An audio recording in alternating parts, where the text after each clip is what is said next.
The house sat at the end of the cul-de-sac, the kind of place you walked past without meaning to notice. It wasn't dilapidated or overgrown, just inconspicuous.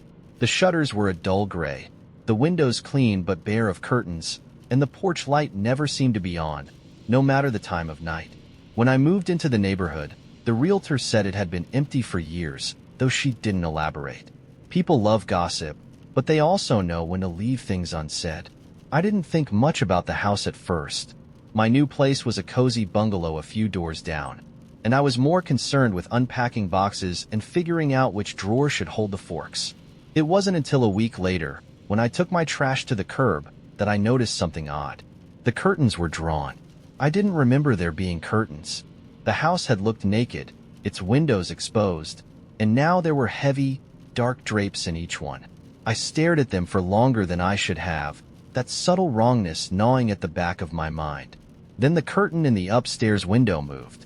Not a lot, just the faintest twitch, as if someone had brushed past it or tugged it closed in a hurry. My chest tightened, and I scanned the rest of the house, suddenly sure I wasn't alone in the street. But the windows remained still, and the rest of the cul-de-sac was silent, the glow of porch lights breaking gently against the dark. The next day, I asked my neighbor, Mrs. Harding, about the house. She was the sort who watered her flowers every morning and waved to passing cars like she owned the neighborhood. "Oh, that one," she said, her lips pursing. "No one's lived there in years. Not since the—" She stopped herself, glancing at her begonias. "Well, you know how these old places are. People come and go." I didn't know, and she didn't explain, but her sudden shift in tone left me more curious than before. That evening, I walked past the house again, this time deliberately. The curtains were still there, drawn tight, but the upstairs window was cracked open just enough to make the hairs on my arms stand up. I told myself it didn't matter. So what if someone had moved in? Maybe the realtor was wrong, or maybe a squatter had taken up residence. It wasn't my business. But the knocking started that night. I'd been in bed for about an hour, the warm weight of sleep pulling me down, when I heard it. 3 sharp knocks. Not on my front door or my walls, but faint, like someone tapping glass. I sat up, my breath caught in my throat, and listened. Nothing. Then it came again. 3 knocks. Louder this time. I threw off the covers and went to the window, my hands trembling as I pulled back the curtain. The street was empty. No one stood on my porch, no kids playing pranks, no neighbors stepping out for a cigarette. Just the house at the end of the cul-de-sac, its dark windows staring back at me. The next morning, I convinced myself it was nothing. Houses make noise. Old neighborhoods creak and settle. But when I left for work, I found something on my porch. A folded piece of paper, damp with dew. Inside, scrawled in uneven handwriting, was a single sentence. "Don't look for them." I stared at the note for what felt like minutes, my pulse roaring in my ears. There was no name, no explanation, nothing to tie it to anyone. My first thought was that someone was playing a joke. A kid, maybe, or even Mrs. Harding. But the words stayed with me all day, their weight pressing on me like something alive. That evening, I walked past the house again. I didn't mean to. My legs carried me there as if I'd made the decision without realizing. The air around it felt heavier than before, colder. The upstairs window was wide open now, and for the first time, I saw light spilling out, a dim, flickering glow, like candlelight. I stood there, frozen, until the light in the window moved. It shifted, as though someone were carrying it, and a shape appeared. A silhouette, too tall and too thin to be entirely human. My breath caught, and for a moment, I thought I saw it turn, as if it knew I was watching. Then the light went out. I ran home, locking the door behind me and leaving every light on. I sat in my living room, the note still crumpled in my hand, wondering what to do. Call the police? Tell a neighbor? What could I even say? The knocking came again, just before midnight. This time, it was louder, deliberate. 3 sharp raps, not at my door but from the window directly behind me. My heart felt like it stopped. I turned slowly, every muscle in my body screaming not to, and saw nothing but my reflection staring back. Then the window fogged over, a slow, deliberate smear of condensation spreading across the glass. Something traced its way through the fog. A finger. No, not a finger. Something longer, more jagged, scraping letters onto the surface. Mine. I didn't sleep that night. When the sun rose, I packed a bag and drove to a motel on the edge of town, refusing to go back. I didn't tell anyone where I was going. I couldn't explain what had happened in any way that didn't sound insane. 2 days later, I went back for my things. I didn't want to, but I couldn't leave my life behind on a whim. When I drove into the cul-de-sac, I stopped at the edge of the street, my breath catching in my chest. The house was gone. Not boarded up, not demolished, just gone.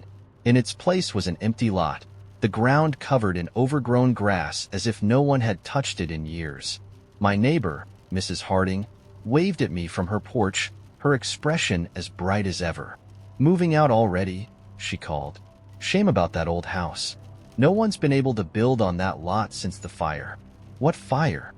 I asked, my voice barely audible. She frowned. "Oh, you know. Years ago. Awful thing. Family inside never made it out." I stared at the lot, my mind spinning. "But the house was here last week." Mrs. Harding smiled, a faint, puzzled look crossing her face. "Oh, honey, you must be mistaken.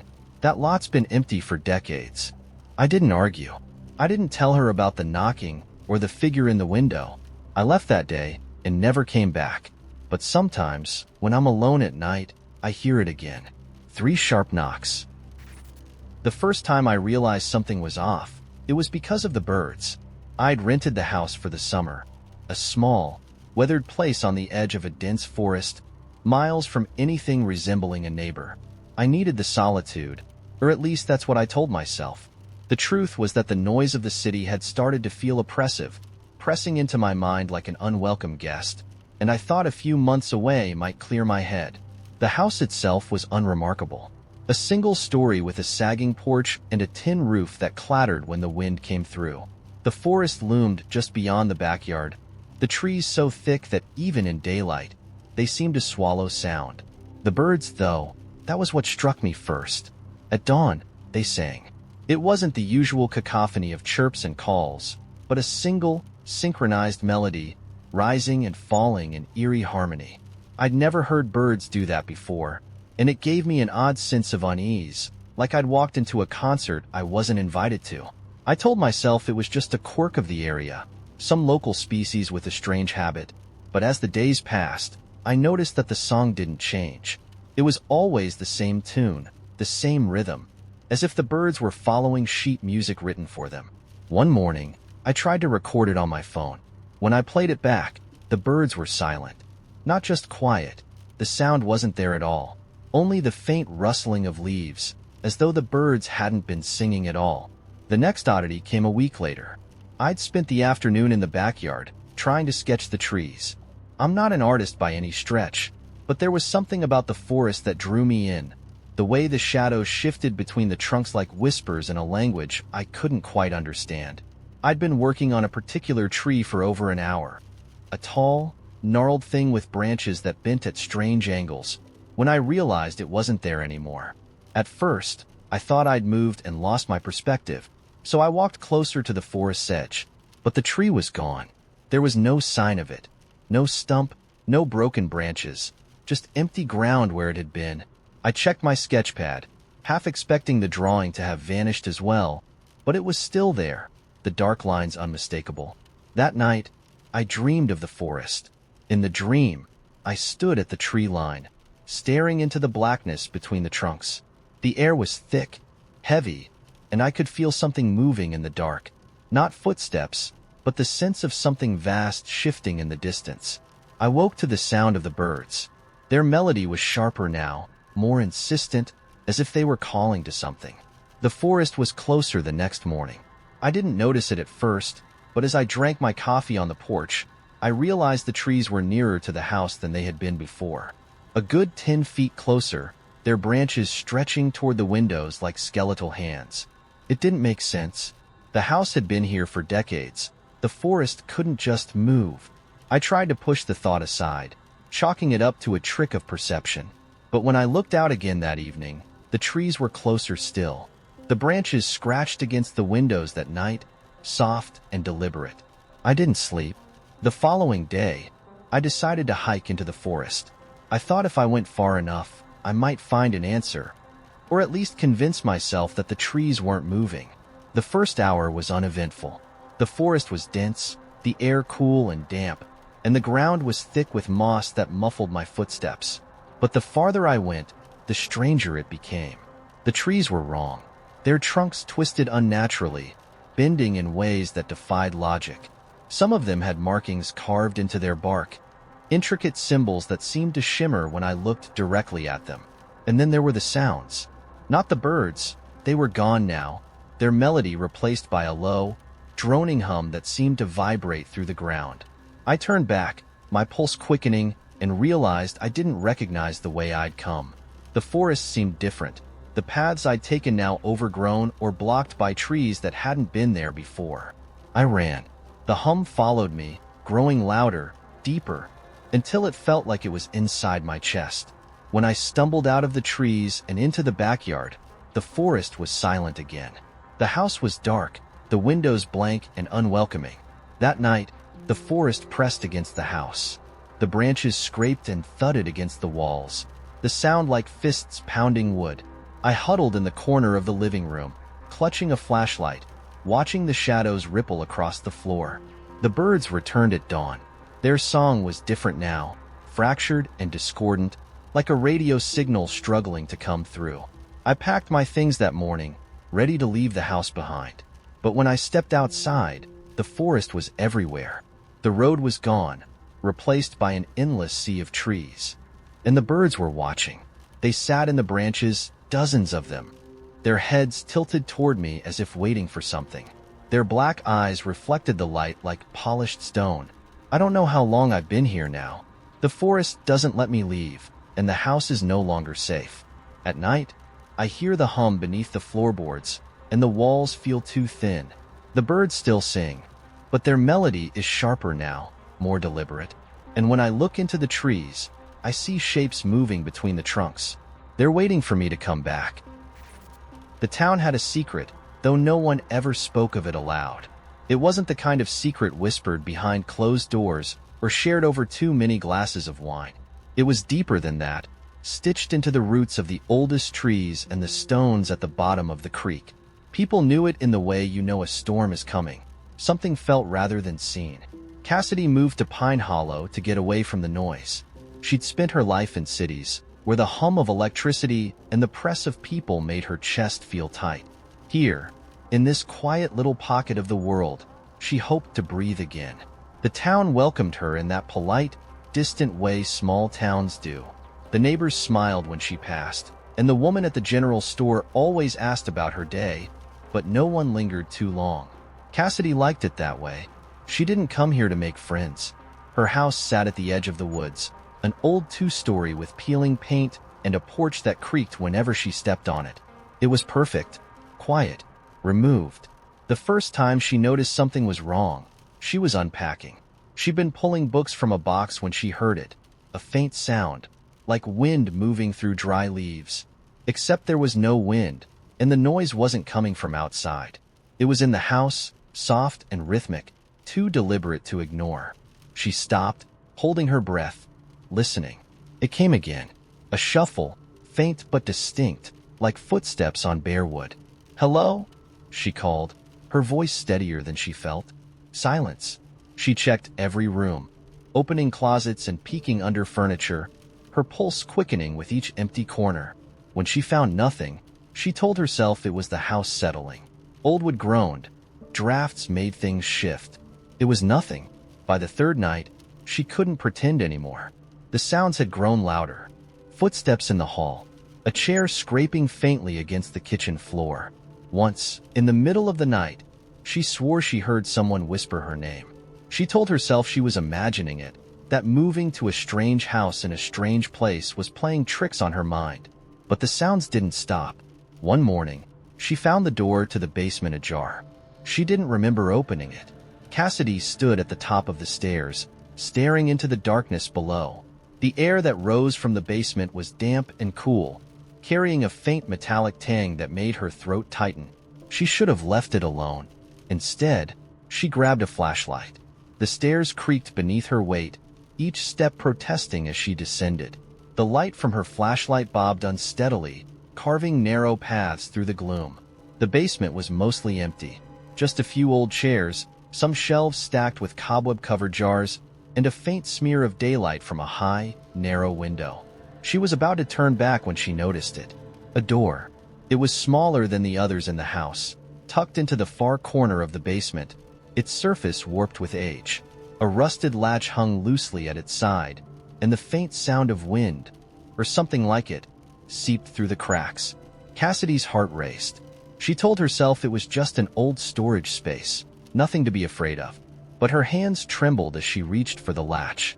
It opened easily. Beyond the door was a tunnel, narrow and rough, its walls carved from packed earth. The air was colder here, carrying a faint hum she couldn't place, a sound that seemed to settle in her chest more than her ears.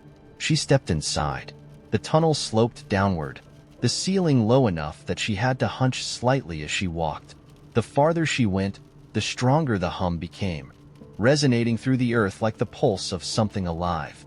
When she reached the end, she froze. The space opened into a cavern, vast and shadowed, its walls glistening as though wet. At the center was a tree, massive and gnarled, its roots twisting into the ground like the veins of a giant. Its bark was dark and knotted, and its branches reached out toward the cavern walls, each tipped with faintly glowing leaves that pulsed with a soft, green light. Cassidy stepped closer, drawn despite the gnawing fear in her chest. The hum grew louder as she approached, and she realized it wasn't coming from the tree. It was coming from the ground beneath it. The roots seemed to shift faintly, as though breathing. In the center of the tree's base, nestled between two massive roots, was a hollow. And in the hollow was a book. It was small, bound in dark leather that shimmered faintly in the pulsing light. The pages were yellowed and brittle, as though the book had been there for centuries. Her fingers hovered above it. She shouldn't. She knew she shouldn't. But she picked it up. The hum stopped. For a moment, the silence was absolute, pressing against her ears like a weight.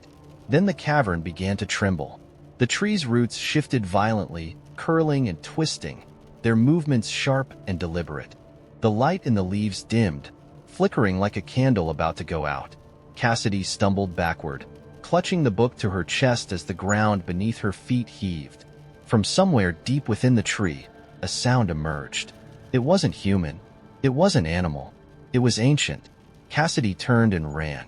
The tunnel seemed longer now, its walls pressing closer, the air thick with the weight of whatever she had awakened. She reached the basement just as the door slammed shut behind her, the latch locking with a sharp, metallic click. She didn't try to open it. The house was silent again, but the book was warm in her hands, its leather cover faintly pulsing, as though alive. That night, the whispers began. I found the notebook on a shelf at the back of an antique store I didn't remember entering. The place had the air of somewhere that had always existed, a cluttered labyrinth of forgotten objects bathed in golden light filtering through dusty windows. I hadn't intended to stop. I'd been walking home, distracted, my thoughts elsewhere, when the store appeared at the edge of my vision, its door ajar, inviting. The notebook was wedged between a stack of yellowed postcards and a cracked leather-bound ledger. It was small, with a black cover that was worn but clean, and no title or markings to hint at its purpose. Something about it drew me in, a subtle pull I couldn't explain. I flipped it open, expecting blank pages, or perhaps scrawled notes in faded ink. Instead, the first page held a single sentence written in careful, elegant handwriting. "The last place you looked for yourself." The words felt like an accusation. I turned to the next page, and the next, and the next. They were all blank. When I asked the shopkeeper about it, he squinted at the notebook like he didn't recognize it. "Haven't seen that before," he muttered. His voice was slow and rough, like gravel scraping against itself. "You can have it if you want. No charge." I didn't argue. The first time the notebook changed, I had left it on my nightstand. It was late, and I couldn't sleep. my mind buzzing with fragments of conversations, regrets, and plans. When I glanced at the notebook, I noticed the edges of its pages looked uneven, thicker somehow, as though they were no longer blank. When I opened it, the first page had changed. Now it read, "You left the light on that night." A chill prickled the back of my neck. The words were sharper, more precise, and they felt like they were written for me, though I didn't know what they meant. I turned to the next page, but it was still blank. The next morning, the notebook stayed in my bag, heavy despite its size. Throughout the day, my mind kept wandering back to it. By evening, I couldn't resist. I opened it again, and the second page was no longer blank. "The photograph you tore in anger, it's still in the drawer." I froze. It was true. I hadn't thought about that photo in years, hadn't wanted to. But there it was, an incident I'd buried, dragged back into the light. I checked the drawer, and the torn pieces of the photo were exactly where I'd left them, folded beneath a stack of old papers. The notebook knew. For the next few days, the entries became more frequent, more personal. Each time I opened it, a new line would appear, pulling at threads of my memory I tried to ignore. "You shouldn't have lied about that night at the lake. She waited for your call until sunrise." The drawer beneath the kitchen sink. "Don't forget what's there." I hadn't. It was like the notebook was unraveling me, piece by piece. It knew things no one could know, things I hadn't told anyone. At first, I thought I was going mad, that my own subconscious was playing tricks on me. But the notebook's revelations weren't just reminders, they were warnings. One night, after the notebook told me about a letter I'd thrown away in anger years ago, I finally snapped. "What do you want from me?" I shouted at it. The notebook didn't answer. The next morning, I woke to find it open on my nightstand, its pages fluttering faintly in a breeze I couldn't feel. The new entry was written in larger letters than before, the ink bolder, darker. "You must find the house. It waits for you." I had no idea what it meant, but the notebook didn't care. Over the next few days, its entries became more insistent, demanding. "The house. You know where it is. The second staircase. The room with no windows." The more I read, the more a sickening familiarity settled in my gut. I didn't know the house, not exactly, but the description gnawed at something buried deep in my memory. I couldn't escape it. One night, unable to sleep, I grabbed the notebook and left my apartment. I didn't know where I was going, but my feet moved with purpose, as though the streets themselves were guiding me. It was just after midnight when I found it. The house stood at the end of a narrow, cobblestone street I didn't remember ever seeing before. It was tall and narrow, its windows dark, its facade weathered but intact. I knew it was the house from the notebook. The door creaked open before I touched it. Inside, the air was still and cold, carrying the faint smell of dust and something metallic. The walls were lined with faded wallpaper, and the floor creaked beneath my feet. The notebook was heavy in my hand, the pages fluttering wildly now as though caught in a storm. I climbed the staircase slowly, the wood groaning beneath me. At the top, the hallway stretched into darkness, but I knew where to go. The second staircase. It spiraled downward, narrower and steeper than the first.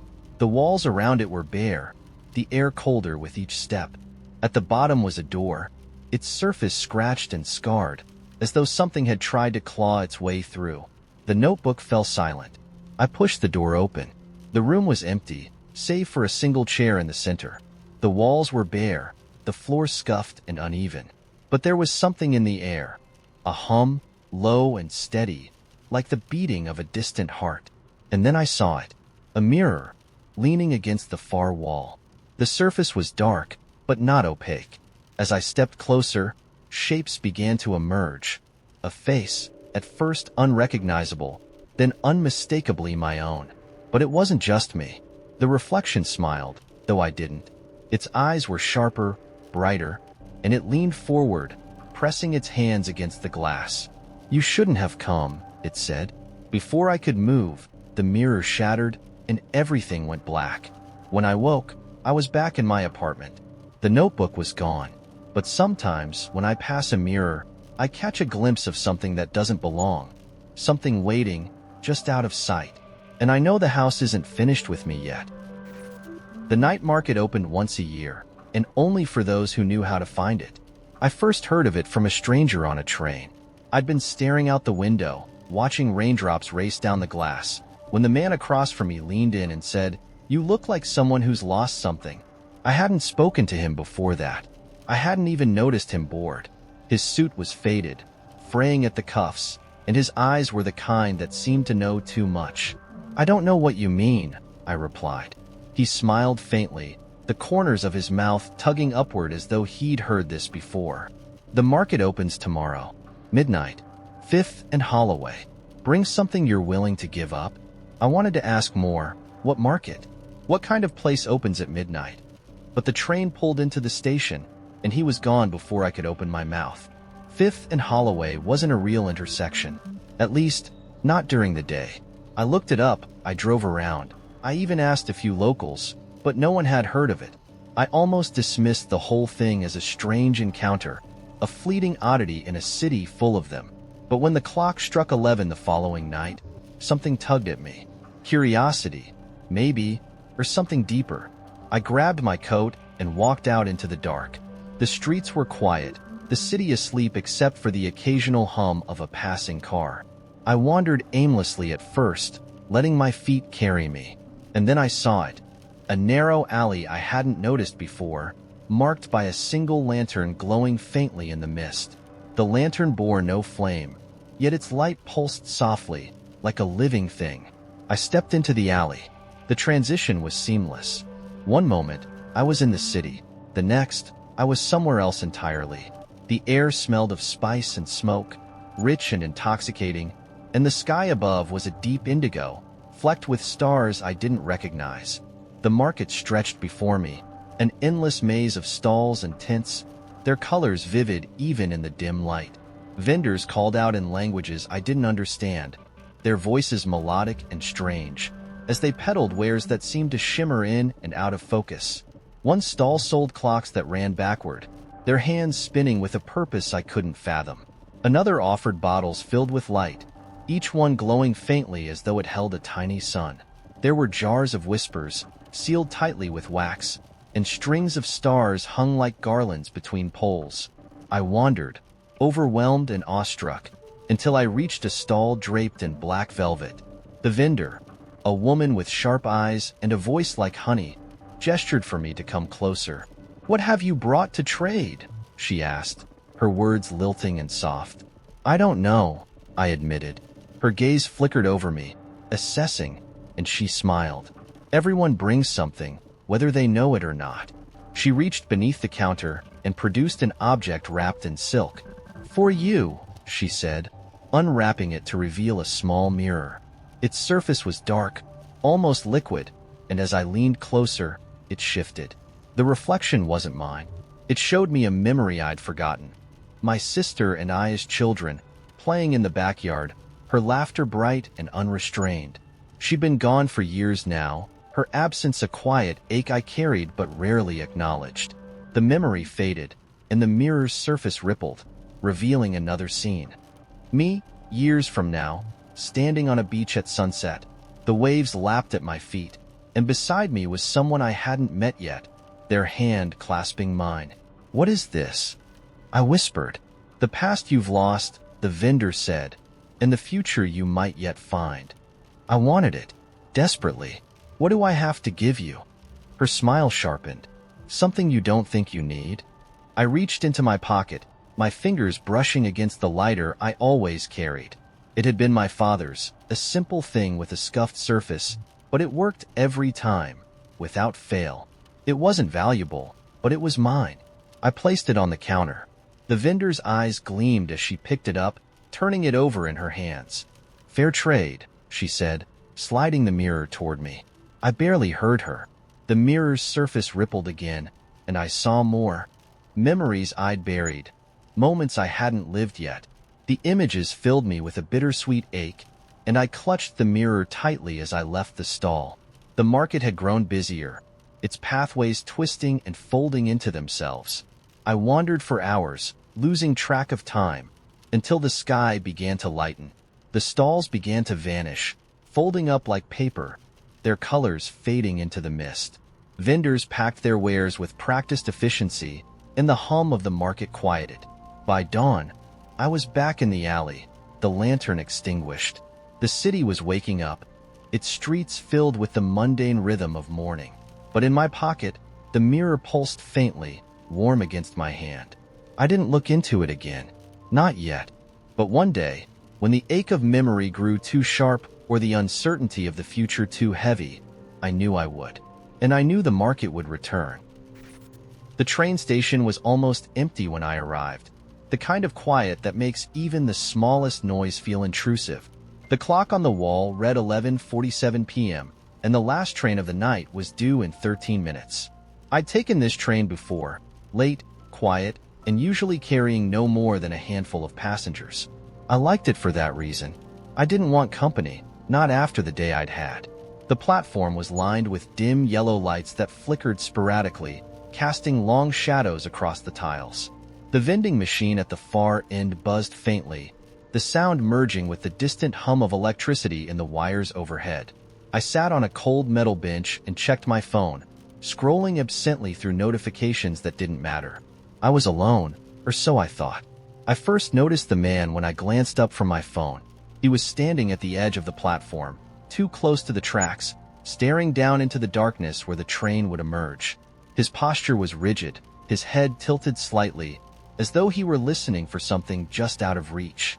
His coat flapped gently in the breeze that swept through the station, and though his face was partially obscured by the shadows, I could feel his presence more than see it.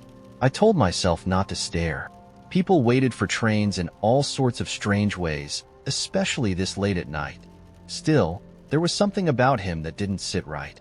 The way he stood so still, like he was carved from the same stone as the platform beneath him. The clock ticked to 11:55, and I glanced down the tracks, expecting to see the faint glow of the train's headlights. Nothing. The hum of the vending machine seemed louder now, almost oppressive, as if the quiet was folding in on itself. "Excuse me," the man said suddenly, his voice cutting through the silence like a knife. It was low, smooth, with an accent I couldn't quite place. I looked up, startled to find him much closer than before. He was still too close to the edge, one foot practically hovering over the gap. "Do you have the time?" "The time?" I repeated, my voice coming out more nervous than I intended. I gestured toward the clock on the wall. "It's 11:55. He didn't turn to look at the clock. His gaze stayed fixed on me, his eyes unervingly dark.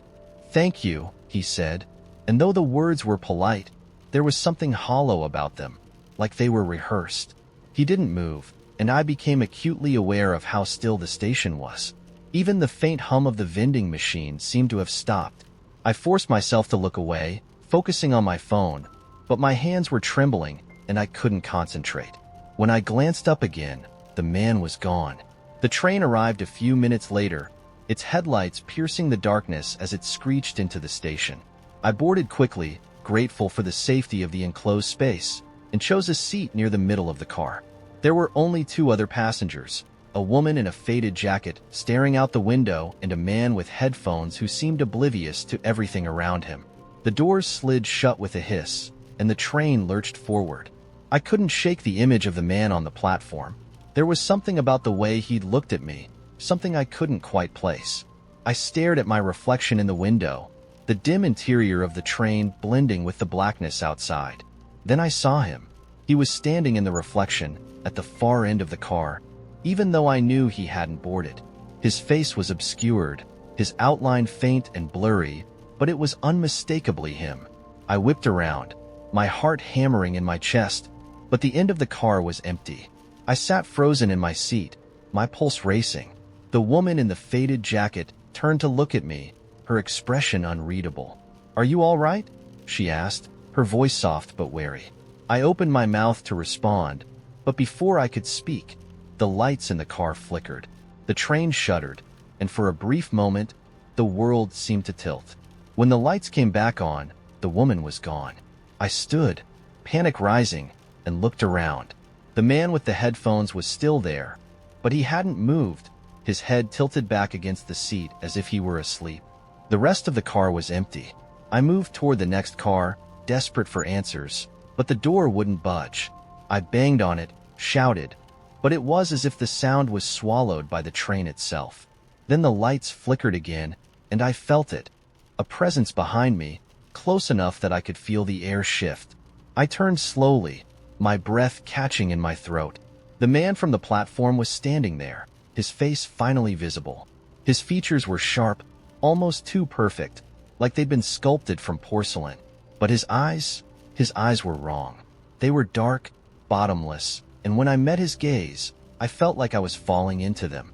"You shouldn't have come," he said, his voice softer now, almost regretful. "What do you want?" I whispered, backing away until I hit the door. He tilted his head, studying me. "It's not about what I want. It's about what you've taken." "I haven't taken anything," I stammered. He didn't respond. Instead, he raised a hand, pointing past me toward the door I'd been trying to open. I turned, and suddenly, it was no longer a door. It was a mirror, tall and seamless, reflecting the empty train car behind me. Except it wasn't empty. The reflections weren't right. They didn't match the train. Shadows moved where there shouldn't have been any, and in the glass, I saw the woman in the faded jacket. She was sitting in her seat again, her face turned toward me, but her expression was wrong, twisted into something that barely resembled human emotion. "Do you see now?" the man said, his voice echoing. "Do you understand?" I didn't. I couldn't. My heart pounded as I looked back at him, desperate for answers, but he was already fading, his outline blurring like smoke dissipating in the wind. The lights flickered one last time, and when they steadied, I was alone. When the train finally stopped, I stumbled out onto an unfamiliar platform. The air was heavy, the station eerily silent. The clock on the wall read 11:47 p.m. I've been trying to leave ever since. The train keeps arriving, and I keep boarding, but it always brings me back here. The platform, the clock, the silence, and in every reflection, I see him waiting, his hollow eyes fixed on me, as if daring me to understand. The library wasn't on the map. I found it by accident one afternoon, wandering through a part of the city I didn't know well. The narrow streets were lined with old brick buildings, their windows darkened by grime, and the air smelled faintly of damp stone and soot. A rainstorm was threatening, so I ducked down an alley looking for shelter, and there it was, an arched doorway framed by weathered stone, above which hung a simple wooden sign. The Long Room. I hadn't heard of it before. The libraries in the city were well documented, tourist attractions, even, and this one didn't match any of them. It didn't even have a visible street number. Still, the door was open just a crack, inviting me inside. The interior was nothing like I expected. It wasn't grand or ornate, nor was it particularly old. It felt wrong, somehow, though I couldn't say why. The walls were lined with tall shelves, all of them packed with books whose spines were faded and unlabeled. The air was thick and still, carrying the faint scent of aged paper and ink. Behind the desk sat a man, his features gaunt, his hair neatly combed, and his suit slightly out of fashion. He looked up from a ledger as I entered, his dark eyes sharp and assessing. "Welcome," he said, his voice as smooth as oil. "Looking for anything in particular?" I wasn't, but I heard myself say, "Just browsing." He smiled faintly and gestured toward the shelves. "Take your time. The collection is extensive." The layout of the library didn't make sense. At first glance, it seemed simple, a single long room, as the name suggested. But as I moved deeper into the aisles, I realized the rows stretched farther than they should have. I turned corners where none should exist, walking into spaces that felt dimmer and colder the further I went. The books were strange. Most had no titles, their spines blank, their covers worn smooth by time. Those that did have markings were cryptic: The Eighth Dream, The Unspoken Hours, Ciphers of Ash. When I opened one at random, the text was incomprehensible, a language I didn't recognize, with symbols that seemed to shift when I stared too long. The hum started when I picked up the third book. It was faint at first, a low vibration that tickled at the edges of my hearing. I thought it might be the air conditioning, though the room was stiflingly warm. As I flipped through the pages, the hum grew louder, almost melodic, and I felt a strange pull, as if the book wanted me to keep turning the pages. I snapped it shut and put it back on the shelf. The hum stopped. When I turned to leave, I realized I didn't know where the exit was. The shelves had shifted, or maybe I'd wandered too far. Every row looked the same, and the dim light made it impossible to tell which direction I'd come from. I called out for the man at the desk, but my voice sounded small, swallowed by the oppressive quiet. The hum returned. It was louder now, vibrating in my chest, more a feeling than a sound. I glanced around, and for the first time, I noticed the shadows. They weren't cast by the shelves or the dim overhead lights. They moved independently, shifting and rippling along the walls and floor, flickering in and out of existence. My chest tightened as one of them passed close to me, lingering just long enough to make the air turn cold. I walked faster. The shelves seemed endless, stretching into infinity, and every turn led me back to the same row. The books watched me now. I could feel their weight, their attention. The hum had grown into a low drone, deep and resonant, vibrating in my bones. And then I heard it, a whisper. At first, I thought it was the hum twisting into words, but it was distinct, layered, 1,000 voices speaking in unison, just beneath my hearing. "Turn the page," they said. I didn't stop. I didn't look back. The shadows moved closer, their shapes growing taller, darker, more defined. I felt their presence pressing against me, brushing against my skin like cold mist. The bookshelves curved now, the rows spiraling inward, guiding me towards something at the center of the labyrinth. I stumbled into an open space. At the heart of the library was a single table. On it sat a book, larger than any I'd ever seen, bound in cracked leather that seemed to shimmer faintly in the dim light. The title was embossed in gold, written in a language I couldn't read. The whispers grew louder, urging me forward. My feet moved on their own, carrying me to the table. The book's cover was warm under my fingers, pulsing faintly, almost alive. I didn't want to open it, but I couldn't stop myself. The pages were blank. I turned one, then another, still blank. But as I reached the center of the book, words began to form, scrawling themselves across the page in dark ink. It was my name. Beneath it was a single sentence. "You've been here before?"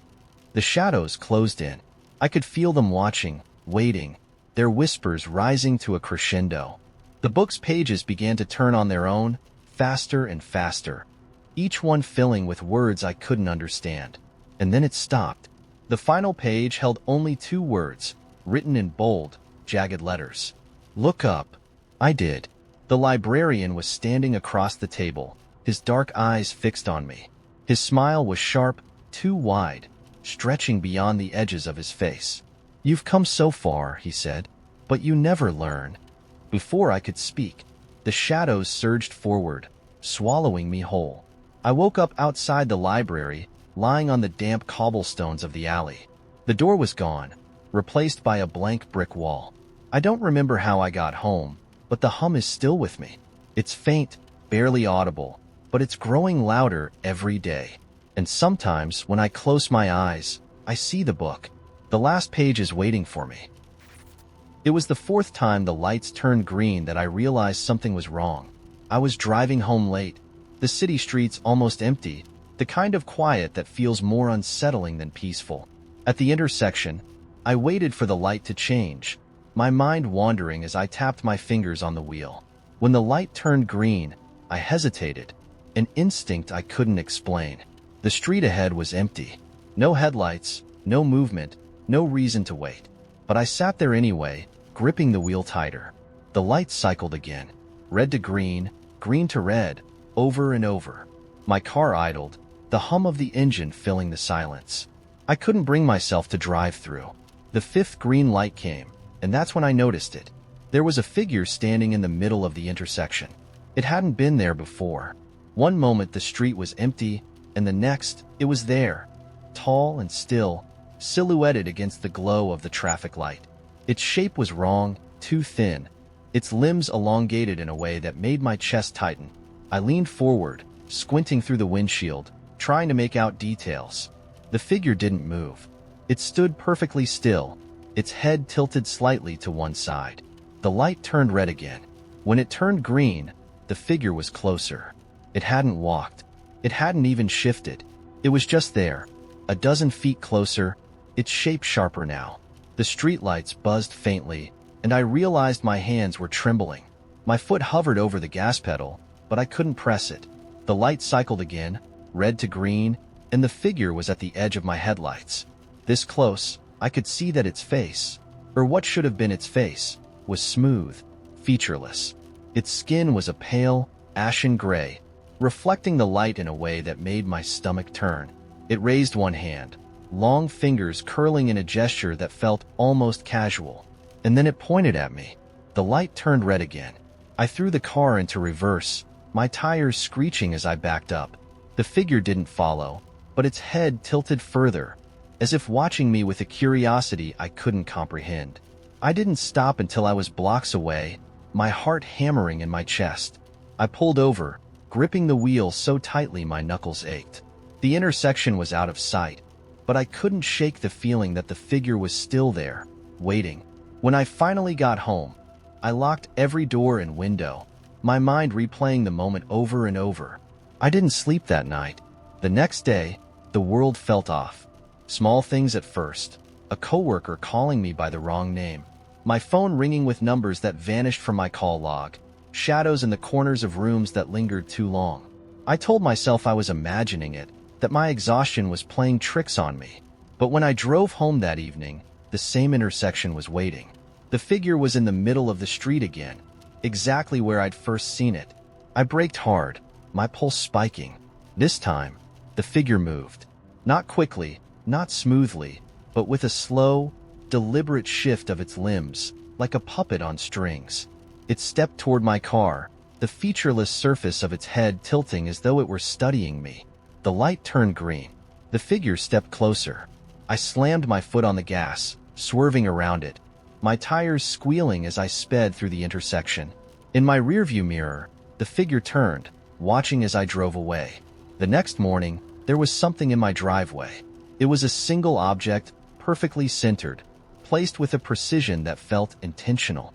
A traffic light. The metal was dented, the glass cracked, but the bulbs were still glowing faintly.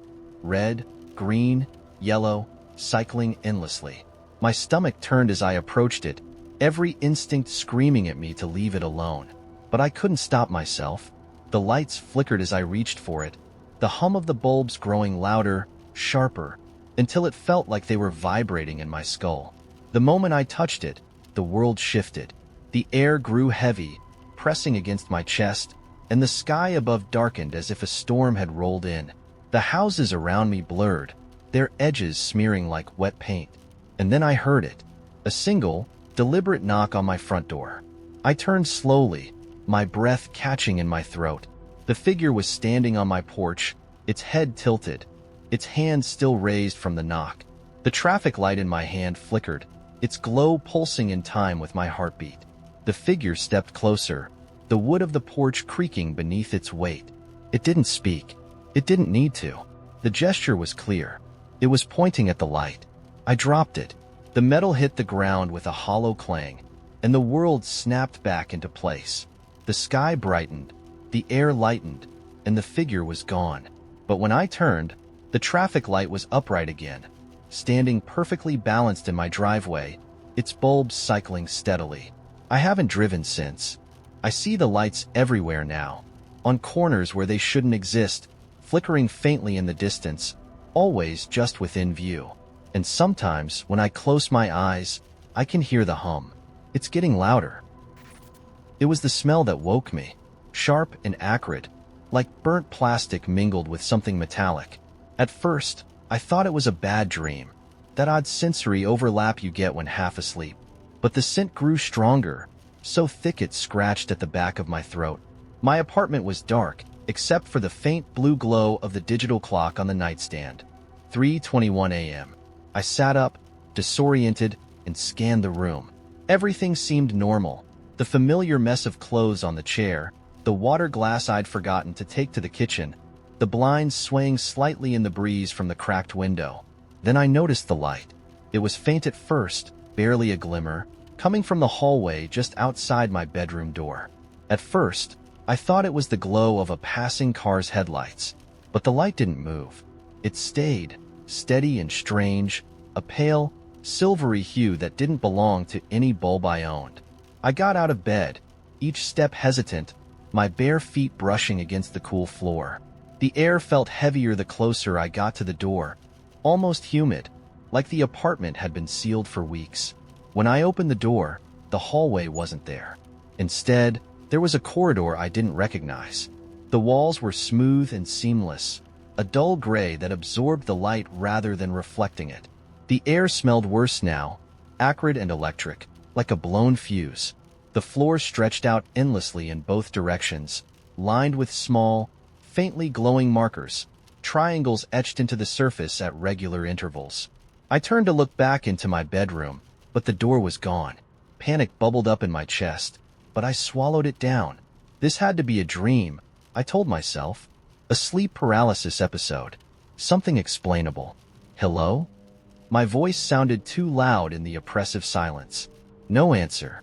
I picked a direction and started walking. The triangles on the floor pulsed faintly as I moved, like a heartbeat, guiding me forward. The corridor seemed to stretch forever, its monotony broken only by faint whispers I couldn't quite make out, as if someone were speaking just out of earshot. The first door appeared after what felt like hours. It was massive, black and gleaming, with no visible hinges or handle. A single symbol was carved into its surface, a circle with a jagged line running through it. I reached out to touch it, and the surface rippled like water. The whispers stopped. The door opened, not outward or inward, but apart, its surface splitting into 1,000 tiny pieces that folded into themselves, revealing a room beyond. The space inside was impossibly large. It was circular, the walls lined with shelves that stretched higher than I could see. Each shelf was crammed with objects, things that looked familiar yet wrong. A coffee mug with too many handles. A pair of glasses that shimmered like oil. A doll's head that turned to look at me when I passed. At the center of the room stood a table, and on the table was a box. The box was small, made of dark wood that gleamed faintly in the silvery light. Its surface was etched with intricate patterns that seemed to shift when I tried to focus on them. A single word was carved into the lid, open. I didn't want to. Every part of me screamed to leave, to turn back and find another way. But the door behind me had vanished, replaced by another seamless stretch of wall. I reached for the box, my fingers brushing against its cool surface. The moment I touched it, the room darkened. The light from the shelves flickered and dimmed, leaving only the faint glow of the box to guide me. My heartbeat thundered in my ears as I lifted the lid. Inside was a key. It was old, tarnished, its bow shaped like a twisted spiral. The moment I picked it up, the walls of the room groaned, and the shelves began to collapse inward, the objects tumbling off and shattering against the ground. The whispers returned, louder now, overlapping voices speaking in a language I didn't understand. "Stop!" I shouted, clutching the key, though I didn't know what I was pleading with. A door appeared in front of me. It wasn't like the first.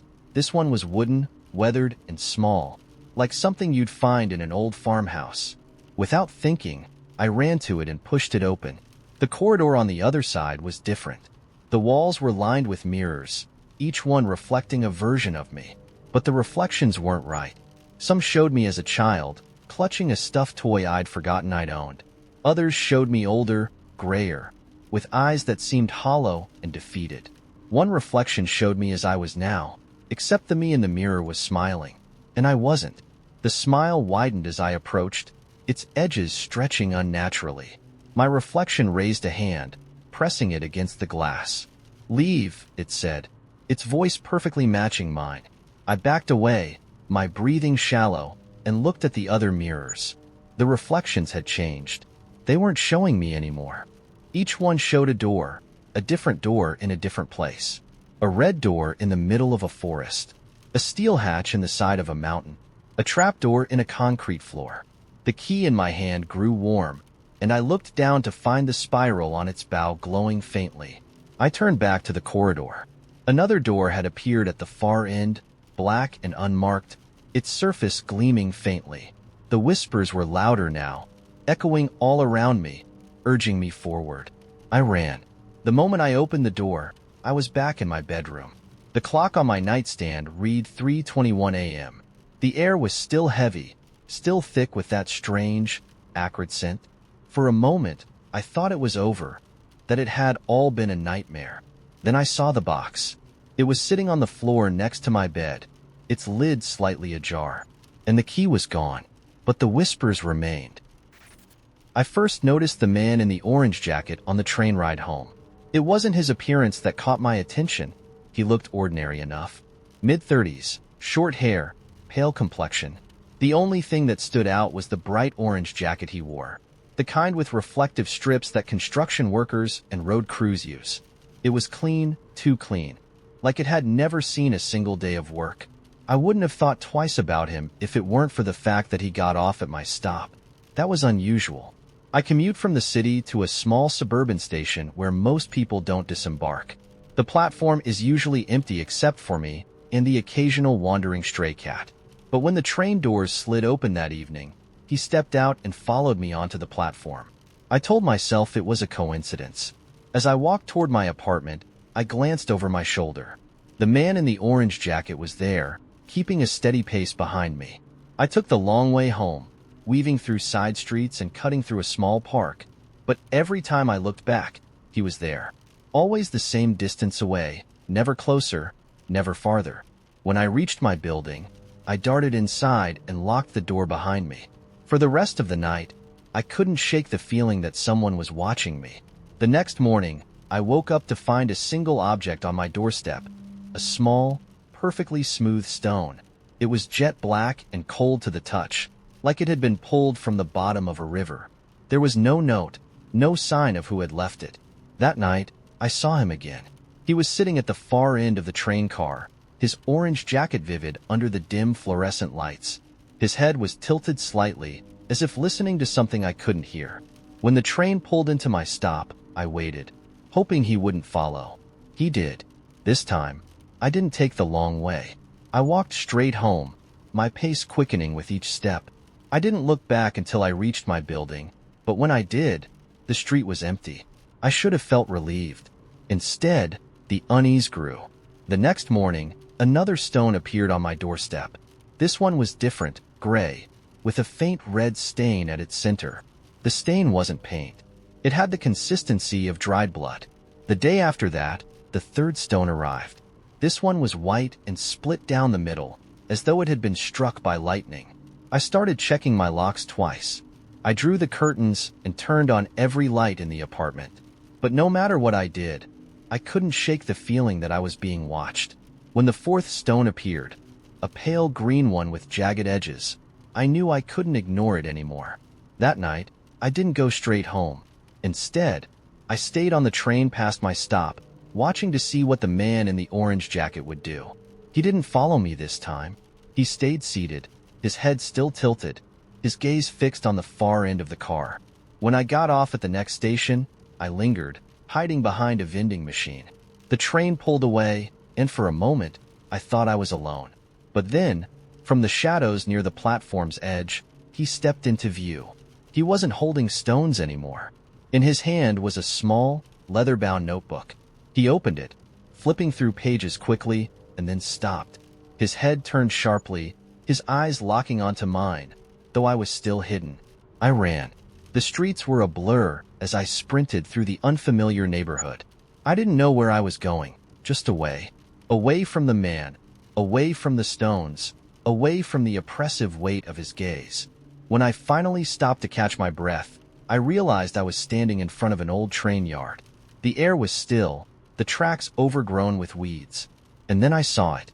A single train car, old and rusted, sitting alone on the farthest track. The door was open, and inside, a faint orange glow flickered.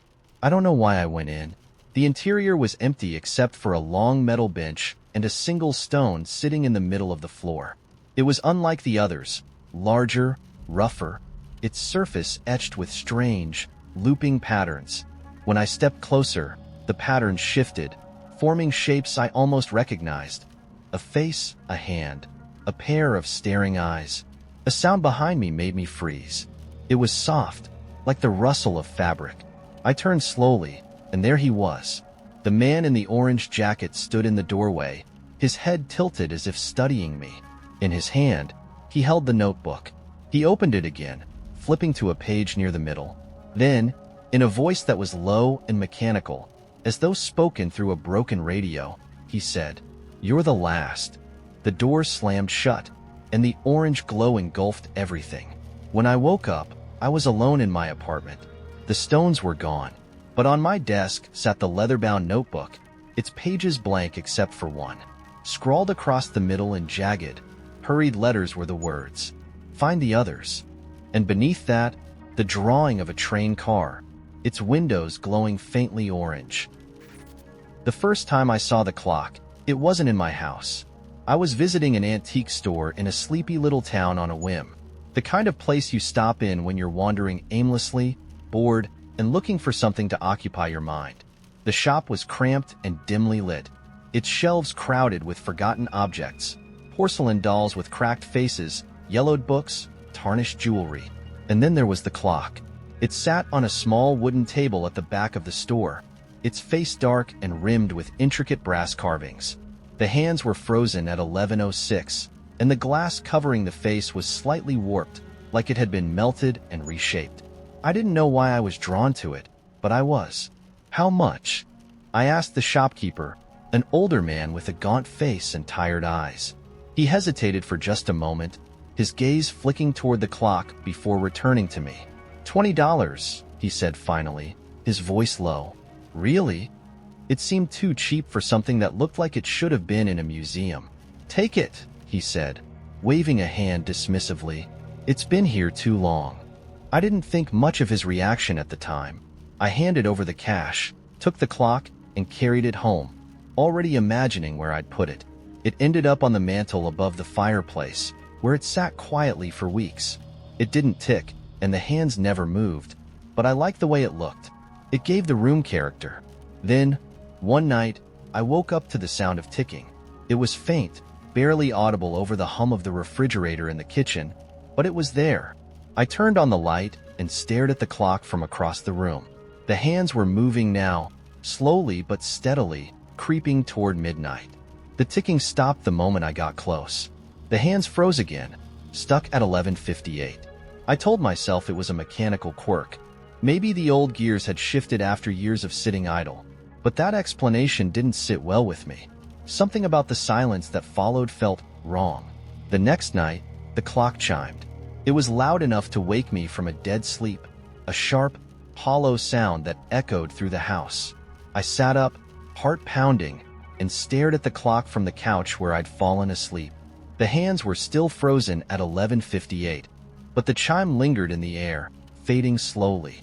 That's when I noticed the smell. It was faint at first, just a hint of something acrid and burnt, but it grew stronger the longer I sat there, until it filled the room. I checked the fireplace, the kitchen, the outlets, nothing. The smell was coming from the clock. I wanted to throw it out, but some stubborn part of me wouldn't let me. Instead, I shoved it into a box and stuffed it in the attic. The dreams started after that. In them, I was standing in a dark room. The air was heavy, and the only light came from the clock, glowing faintly on a table in front of me. The hands spun wildly, faster and faster, until they stopped abruptly at midnight. And then the chime would ring. In the dream, it wasn't just a sound. It was a vibration, a pulse that shook the walls and made the floor buckle beneath my feet. And each time the clock chimed, the room would change. The walls would stretch, twisting and warping. Shadows would spill out of the corners, long and sharp, reaching for me. I could hear whispers, low, guttural, and overlapping, coming from somewhere deep inside the clock. When I woke up, the house felt different. The air was colder, and the shadows seemed to linger a little too long in the corners. And then the clock came back.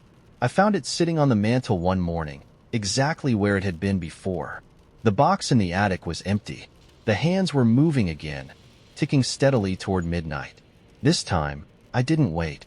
I grabbed the clock and drove it out to the middle of nowhere, tossing it into a field and driving away without looking back.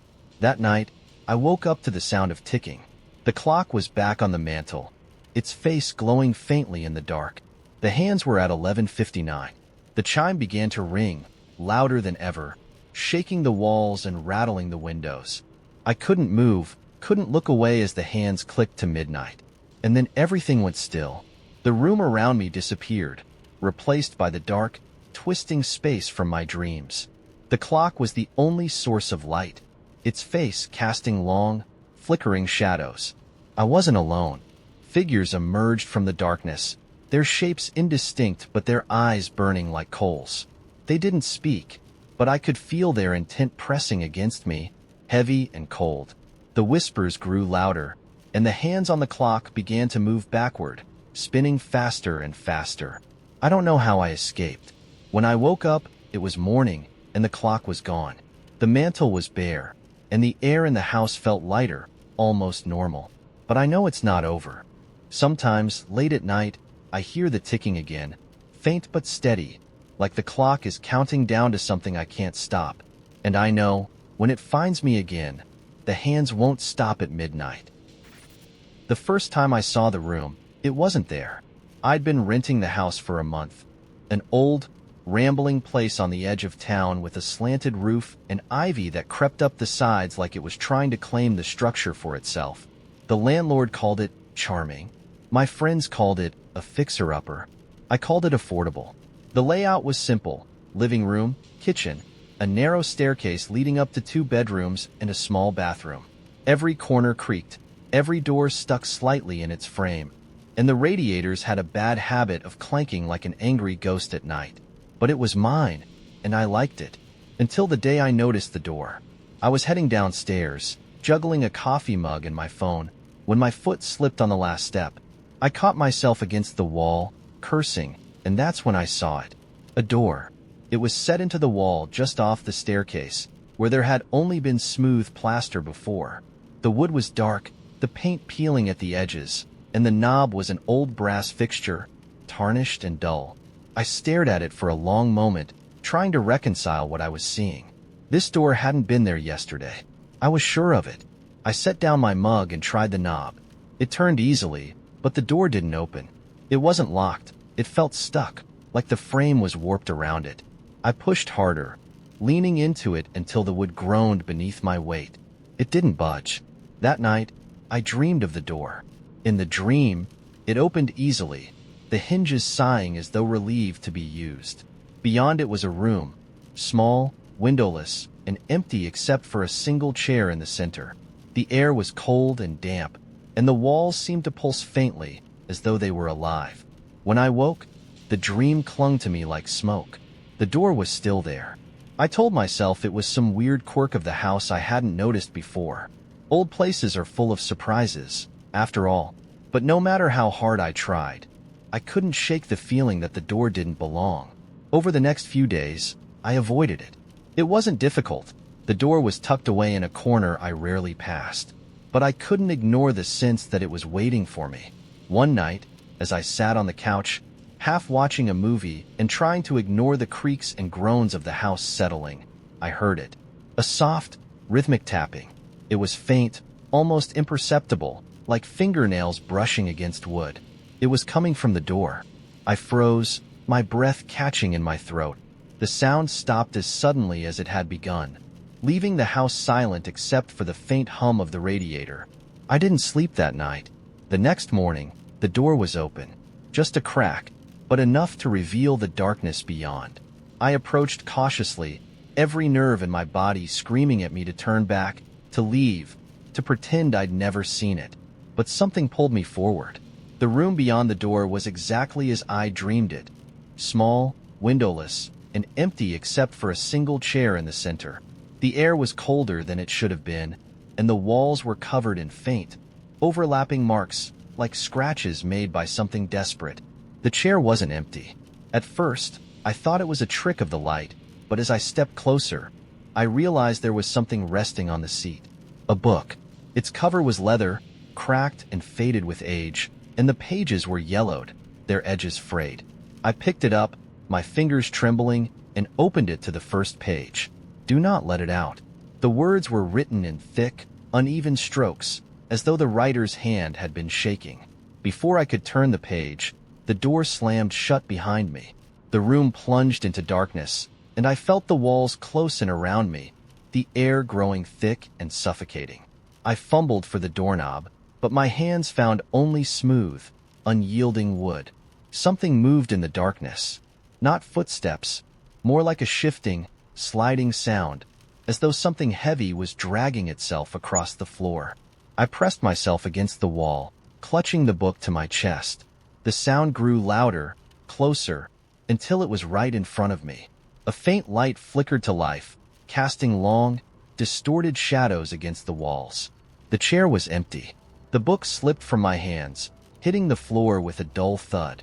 And then, just as suddenly as it had begun, the light went out. When I woke, I was on the living room floor, the book still clutched in my hands. The door was gone. The wall where it had been was smooth and unmarked, as though it had never existed. But the book remained, its leather cover cold to the touch. And now, late at night, I hear it again. The tapping, soft, rhythmic, relentless, coming from inside the walls. It was the sky that changed first. I'd gone for a walk that evening, something I rarely did. My apartment felt stifling, and the thought of being surrounded by walls made my skin itch. So I threw on a jacket and headed down the quiet suburban street, the air cool with the promise of autumn. The sun had just set, and the sky above was a pale, fading blue, streaked with wisps of pink and gold. I didn't notice anything unusual until I looked up at the horizon again. The clouds weren't moving. Not in the usual way, at least. They weren't drifting or shifting or breaking apart. Instead, they seemed to ripple, as though the sky were a reflection on water and someone had dropped a pebble. I stopped walking, tilting my head. The ripples spread outward, slow and hypnotic, distorting the stars just beginning to appear. And then they stopped. The air around me felt off. Not cold, not hot, just different. Heavier, like it was pressing down on me, wrapping itself around my shoulders and chest. My ears buzzed faintly, as though there was a sound I couldn't quite hear. I shook my head, tried to laugh it off. Long day, too much caffeine. I turned back toward my apartment, the streetlights casting faint yellow pools across the sidewalk. That's when I saw the first person. He was standing on the opposite side of the street, motionless. His clothes were ordinary, a flannel shirt, jeans, but something about the way he stood made my stomach clench. He wasn't looking at me. His head was tilted back, face turned toward the sky, and his arms hung limp at his sides. His posture was so still, so unnaturally rigid, that it looked like someone had propped up a mannequin in his place. "Hey," I called, my voice hesitant. He didn't respond. I glanced down the street, but it was empty. No other cars, no other people. Just him. "Are you okay?" I tried again, louder this time. Slowly, he lowered his head. His movements were too smooth, like a video played at the wrong speed. His eyes met mine, and my chest tightened. They weren't human eyes. They were dark, too dark, as though someone had hollowed out his sockets and filled them with ink. There was no expression on his face, no recognition, just that unblinking, empty stare. I took a step back. The man tilted his head, almost curious, and for a moment I thought he might speak. But instead, he raised his arm and pointed. Not at me, at the sky. A low hum filled the air. I turned, following his gesture, and what I saw sent a shiver crawling down my spine. The stars had disappeared. The sky was black, completely black. Not the soft, velvety darkness of night, but an absence of light so absolute that it hurt to look at. And then the blackness rippled. Something moved across it, vast and slow, like a shadow cast by a thing too big to comprehend. It wasn't a shape exactly, but a suggestion of one, curves and edges that defied geometry, shifting in ways that made my head ache. I stumbled back, my breath catching. When I turned to look at the man again, he was gone. I ran home. The next morning, I tried to convince myself it was a dream. Stress, exhaustion, some bizarre trick of the light. But when I stepped outside, the air still felt heavy, wrong. And the people, at first, they seemed normal. The jogger passing by, the couple walking their dog. But when I looked closer, I noticed the stillness. They moved, but their motions were too precise, too synchronized. A man on the corner adjusted his tie at the exact same moment a woman across the street brushed her hair behind her ear, as though they were following the same invisible script. And their eyes, not all of them, but some, enough to notice, the dark, empty sockets. By evening, the sky began to ripple again. I stayed inside, locking every door, every window. I turned off the lights, sat in the dark, and tried to pretend I couldn't hear the hum growing louder. It wasn't coming from the sky anymore. It was inside. I don't know when I fell asleep, but I woke to silence. The apartment was dark, the clock on the wall frozen at 2:17 a.m., and someone was standing in the corner. At first, I thought it was a shadow, a trick of the dim light. But as my eyes adjusted, I saw the figure more clearly. Tall, impossibly thin, with long arms that hung too far down, nearly brushing the floor. It didn't move. Its face was featureless, smooth and pale, like porcelain, but it had eyes. Those same dark, empty eyes, watching me. The hum returned, louder now, vibrating through my chest, and the figure tilted its head. "Do you see it?" The voice wasn't a voice. It was a thought pressed into my mind, cold and sharp. "Do you see what's coming?" The figure didn't wait for an answer. It raised its hand, pointing toward the window. My body moved without thinking, my feet carrying me to the glass. Outside, the sky was gone. In its place was a void, stretching endlessly, and within it, things moved. Not one, but many. They were descending. And behind me, the figure whispered, "It's already here." The bridge didn't exist on any map. It spanned a narrow canyon hidden deep within the forest, its wooden planks weathered and uneven, the kind of structure that looked older than the trees themselves. I found it by accident, or perhaps it found me. I'd gone hiking alone, as I often did when the noise of the world became too much. The trails were familiar, winding through groves of pine and cedar, and I'd never felt the need for a guide or a map. The forest had always been enough, its quiet rhythm a balm for my restless thoughts. But that day, I strayed. The path forked where it shouldn't have, one trail leading deeper into a part of the forest I didn't recognize. Something about it caught my attention. The way the light filtered through the canopy, casting the ground in shifting patterns, like the forest was breathing. I followed it without thinking, my steps steady but uncertain. The further I walked, the quieter the forest became. No birdsong, no rustle of leaves, only the soft crunch of my boots on the dirt. And then I saw the bridge. It rose from the mist, its structure impossibly intricate, as though the wood had grown into place rather than being built. The air around it felt heavier, charged with something I couldn't name. I stepped closer, the world narrowing to the sound of my heartbeat. A sign hung from the first post, its letters carved deep into the wood. "Cross only once." I laughed nervously, the sound small and out of place. A prank, I thought. A relic of some forgotten campsite, left to rot in the woods. But the bridge, it didn't feel abandoned. The planks were worn smooth, the ropes taut, and the air around it carried a strange warmth that made my skin prickle. I hesitated at the edge, one foot on solid ground, the other hovering just above the first plank. There was no reason to cross it, no path, no destination, but the bridge seemed to call to me, its presence a weight that pulled at my thoughts. I stepped onto the first plank. The moment my foot touched the wood, the air shifted. The forest behind me seemed to blur, its edges softening like an old photograph left in the rain. I glanced back, but the path was gone, replaced by a wall of trees that stood impossibly close. The bridge was the only way forward. The planks creaked under my weight, each step measured and deliberate. The canyon below was shrouded in mist, its depths hidden from view. A faint hum filled the air, rising and falling like a distant chant. Halfway across, I stopped. Something moved in the mist below. A shadow, too large to be an animal, too fluid to be human. It shifted slowly, its edges indistinct, as though it were part of the fog itself. "Keep going," a voice said. I turned sharply, my breath catching in my throat. No one was there. The bridge stretched empty before and behind me, its ropes swaying gently in the breeze. The shadow below moved again, closer this time, its form resolving into something more distinct. I couldn't tell if it had eyes, but I felt its gaze, sharp and unyielding, pressing against my chest.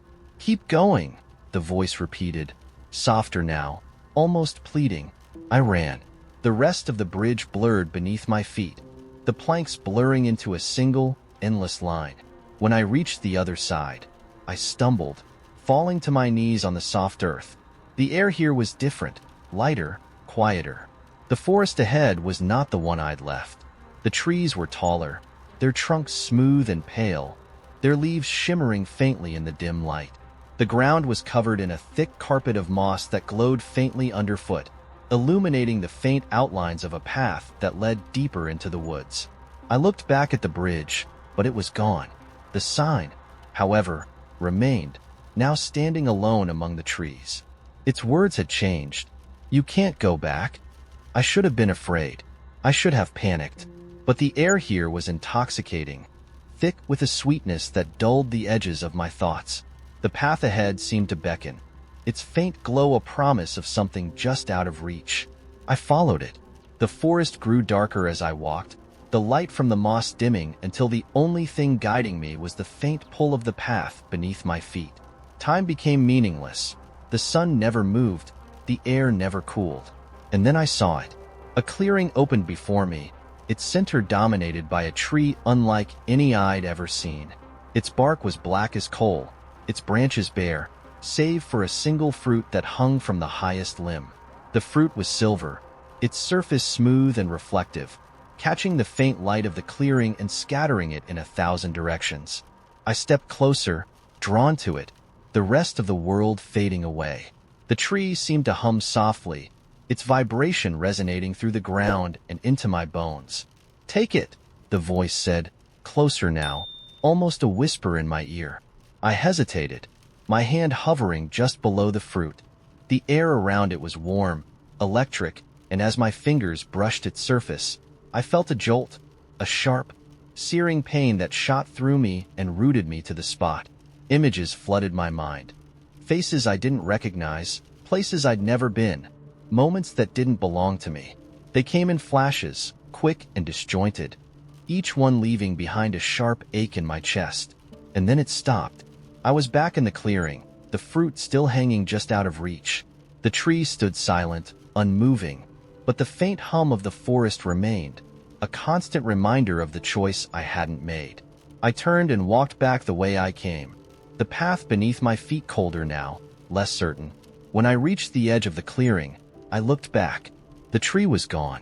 The forest ahead stretched endlessly, its shadows deep and unbroken. I walked on. My brother loved puzzles. When we were kids, our shared bedroom was littered with the remnants of his obsession. Jigsaw pieces scattered under the bed, stacks of crossword books with every square meticulously filled in, logic puzzles that I could never figure out but which he solved in minutes. He had a mind for patterns, for things that needed unraveling. After he disappeared, I stopped caring about puzzles altogether. It wasn't sudden. People like to think that when someone vanishes, it's abrupt, a blink and they're gone kind of thing. But with Eric, it was slow. First, it was the hours he spent alone, poring over notebooks filled with cramped, scrawled writing. Then it was the way he started avoiding phone calls, skipping family dinners, muttering vague excuses about being so close to figuring something out. The last time I saw him, he'd been sitting in his apartment, hunched over his desk like a man hypnotized. A single sheet of paper lay in front of him, blank except for a complex spiral of lines and numbers he had drawn by hand. "What is it?" I asked, leaning over his shoulder. He didn't look up. "A key," he murmured. "To what?" Eric didn't answer. A week later, he was gone. The police chalked it up to stress. A grown man, clearly unwell, slipping off the radar wasn't exactly unheard of. They filed a report, handed me a list of shelters he might have visited, and told me to call if I learned anything new. I spent months searching, combing through his belongings, staring at that spiral he'd been working on, trying to make sense of it. It felt like a door I couldn't open, a language I couldn't read. I eventually gave up. Until last Tuesday, when the envelope arrived. It was waiting on my kitchen counter when I got home, though I hadn't heard anyone knock.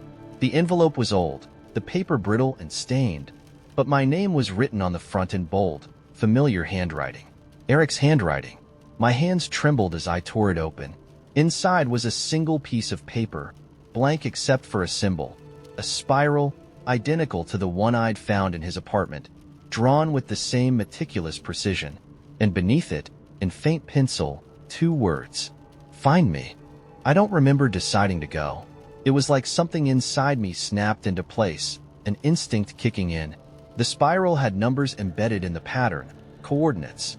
They led to a stretch of forest on the outskirts of town, a place I hadn't been since we were kids. Eric and I used to ride our bikes there, drawn by rumors of old mines hidden among the trees. The forest was dense, its canopy swallowing the weak afternoon light. The air smelled of damp leaves and earth, and the sound of my footsteps seemed unnaturally loud. The coordinates led to a clearing. At its center was a door. Not a house or a building, just a door, freestanding, framed by nothing. It was made of dark wood, smooth and polished, with a brass knob that gleamed as though it had been recently cleaned. I circled it, half expecting to find strings or wires holding it upright. There was nothing, just the door, impossibly solid and out of place. Carved into the wood was the spiral, the same spiral Eric had drawn. I should have turned around, called the police, walked away, anything but what I did next. But when I touched the doorknob, it was warm, pulsing faintly beneath my fingers, as though alive. I turned it. The door opened onto darkness. Not the kind of darkness you find in an unlit room. This was deeper, heavier, like a void that devoured light. But beyond the black, there was movement, shapes shifting in the distance, too far and faint to make out. Eric? I called, my voice trembling. The air rippled, and a sound rose up from the void. A low hum, steady and rhythmic, vibrating through the ground beneath me. Then, from the shadows, a figure stepped forward. It wasn't Eric. The thing that emerged was tall and gaunt, its limbs too long, its movements unnervingly smooth. Its skin shimmered like oil on water, shifting colors with every step. Where its face should have been, there was only a blank surface, polished and reflective. It stopped at the edge of the doorframe, tilting its head as if studying me. Where is he? I demanded, though my voice cracked under the weight of my fear. The figure raised a hand, its fingers unnaturally long, and pointed to the spiral carved into the door. You opened the path, it said, its voice a low, resonant hum that felt like it bypassed my ears entirely. Now you must walk it. The shapes in the void grew clearer, shifting closer. They weren't just shadows. They were other figures, more of them, moving with the same eerie fluidity, their blank faces all turned toward me. I don't understand, I whispered, but I did. Somewhere in the distance, deeper in the void, I thought I heard Eric's voice. It was faint, distorted, calling my name. The figure stepped aside, gesturing for me to enter. The spiral on the door pulsed faintly, the lines seeming to move, twisting inward toward a center I couldn't see. I didn't step forward. I ran. The door slammed shut behind me, and when I turned back, it was gone. But something followed me out of the forest. At night, I hear it, a faint hum, rising and falling in the distance. And sometimes, when I look at my reflection, I catch glimpses of the spiral, twisting behind my eyes. Eric wanted me to find him, and now I'm afraid I will. When the old key arrived in the mail, I almost threw it out. There was no return address on the envelope, and the paper looked yellowed, as though it had been sitting in a drawer for decades. Inside was a single brass key, heavy in my hand, its bow shaped like a small, intricate cage.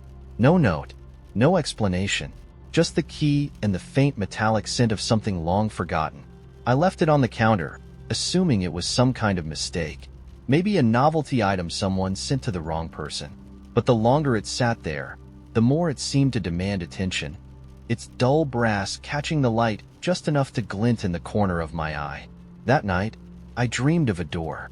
The frame was tall, almost impossibly so, with the kind of detailing you might see in an old cathedral. Intricate patterns of vines and flowers carved into dark wood. The door itself was shut, but it hummed faintly, like it was waiting for something. When I woke, I couldn't shake the feeling that I had seen it before. The key remained on the counter, unmoving but undeniably present, like an unwelcome guest you couldn't quite ask to leave. I thought about throwing it away, but something stopped me. By the next day, the dreams were worse. The door was open now, revealing a long hallway that stretched farther than I could see. The walls were lined with flickering lanterns, their dim light barely reaching the floor. I didn't step inside. I couldn't. But as I stood there, staring into the void, I heard something moving. A whisper, a shuffle, the faint creak of wood bending underweight. When I woke, my heart was racing. The key was no longer on the counter. I found it on my nightstand, perfectly centered, as though someone had placed it there with care. I live alone. The rational part of me wanted to believe I'd moved it myself and forgotten. Maybe I grabbed it on my way to bed, distracted by the lingering unease from the dream. But deep down, I knew that wasn't true. I decided to put it away, shoving it into a drawer in the living room and piling a few books on top for good measure. But that night, the dreams returned. The hallway was brighter this time, the lanterns casting sharp shadows across the floor. I heard footsteps now, steady and deliberate, echoing down the corridor. They weren't mine. I tried to turn around, to run, but my body wouldn't move. The door behind me slammed shut, and the sound reverberated through my chest like a gunshot. The footsteps stopped. When I woke, the key was in my hand. I didn't sleep the next night, or the night after that. The dreams didn't come while I was awake, but the key didn't let me rest either. No matter where I put it, it reappeared somewhere else. On the kitchen table, on the edge of the sink, once even balanced precariously on top of my pillow. By the fourth day, I couldn't take it anymore. I left the apartment, key in hand, and drove. I didn't have a destination in mind. I just wanted to put as much distance as possible between myself and whatever this was. But the farther I went, the heavier the key felt in my pocket, like it was anchoring me to something I couldn't escape. That's when I saw it. The door. It was in the middle of a clearing off the side of the road, standing alone among a circle of trees that seemed to lean inward, their branches forming a canopy overhead. The air in the clearing was thick, the kind of oppressive stillness that makes your ears ring. I stepped out of the car, my legs moving without permission, and approached the door. It was exactly as I'd seen it in my dreams. The dark wood, the intricate carvings, the faint hum that grew louder the closer I got. The key was hot in my hand now, pulsing faintly like a second heartbeat. I should have turned back. Instead, I slid the key into the lock. The click echoed through the clearing, and the door swung open on its own. The hallway stretched out before me, just as I had seen it before. But this time there was something waiting at the other end. A figure, barely visible in the flickering light, its shape too tall and too thin, its movements slow and deliberate. It turned toward me, though I couldn't make out its face. Just the suggestion of eyes that burned faintly in the darkness. "Come closer," it said, its voice low and resonant, vibrating through the air. I couldn't move. The figure stepped closer, its form flickering like a shadow cast by firelight. "You've already opened the door," it said. "You cannot leave it empty." My chest tightened as the air grew colder. The lanterns along the walls dimmed, their light swallowed by the encroaching darkness. "I didn't mean to," I started, but the figure cut me off. "You did," it said, "and now it's yours." The hallway began to collapse, the walls folding inward, the ceiling pressing down. The figure didn't move, its burning eyes locked on mine as the world around me fell away. When I woke, I was back in my apartment. The door was there, standing in the middle of the living room, its dark wood humming faintly. The key was gone, but I didn't need it anymore. The door opens on its own now, and whatever I let in hasn't left. The letter arrived without warning, its envelope stained with raindrops. I found it on the windowsill in the morning, tucked neatly under the vase where I kept fresh daisies. It wasn't sealed, just folded over at the edges like it had been handled too many times. At first, I thought it might be for him. Misplaced, forgotten, meant for someone else, but my name was scrawled across the front in blocky, unfamiliar handwriting. I hesitated before opening it, my fingers grazing the paper as though it might burn me. Inside, the note was brief, handwritten in the same hurried script. I think you should know. He's not who you believe he is. There was no signature, no hint at who had sent it. When he came home that evening, I said nothing. I watched him move through the kitchen, his movements easy, his laughter soft as he poured us both a glass of wine. He wore the same plaid shirt he always wore on Fridays, the one with the frayed collar, and yet something about him felt suddenly unfamiliar. Long day? I asked, trying to keep my voice even. Exhausting, he said, smiling faintly, but it's over now. The letter lay folded in my pocket, heavy as a stone. Later that night, while he slept, I opened his desk drawer. It was a space I rarely touched, filled with invoices, old receipts, and spare cables that always seemed to multiply. Beneath the clutter, I found a small leather-bound planner I'd never seen before. Flipping it open, I was met with rows of neat handwriting, his tidy pen strokes chronicling meetings and appointments. But one entry stood out. 10 p.m., rooftop. Don't forget the lantern. The date was yesterday. When I asked him the next morning how his meeting had gone, he didn't blink. Same old, he said, spooning sugar into his coffee. Nothing worth mentioning. That evening, I drove to the address listed in his planner. The building was tall and unremarkable, an old office block with peeling paint and dimly lit corridors. The rooftop was easy to find. The door creaked open with barely a push. There, beneath the stars, I found the lantern. It sat on the edge of the rooftop, its glass panes fogged with condensation, the wick burnt out. Beside it was a folded piece of paper weighted down with a small stone. My breath caught as I read the note. I'll see you again soon. Don't make me wait. The handwriting was the same as the letter I'd found on the windowsill. The next few days passed in a haze of questions I couldn't answer. Who had written the notes? And why? He moved through the house as though nothing had changed, but I couldn't stop tracing the edges of his movements, looking for cracks in the facade. On Wednesday, another envelope appeared. This one was taped to the bathroom mirror, its edges damp from the steam. Inside was a photograph. Him, standing in front of a bookstore I didn't recognize, his arm around a woman I'd never seen before. Her face was turned slightly, as if she'd been laughing when the photo was taken. I confronted him that night, laying the photo on the table between us. What is this? I asked, my voice tight. He stared at it for a moment, his face unreadable. Then he picked it up, turning it over as though looking for an explanation. Where did you find this? It doesn't matter, I said. Who is she? He exhaled sharply, setting the photo down. Her name is Lauren. She's just someone I used to know.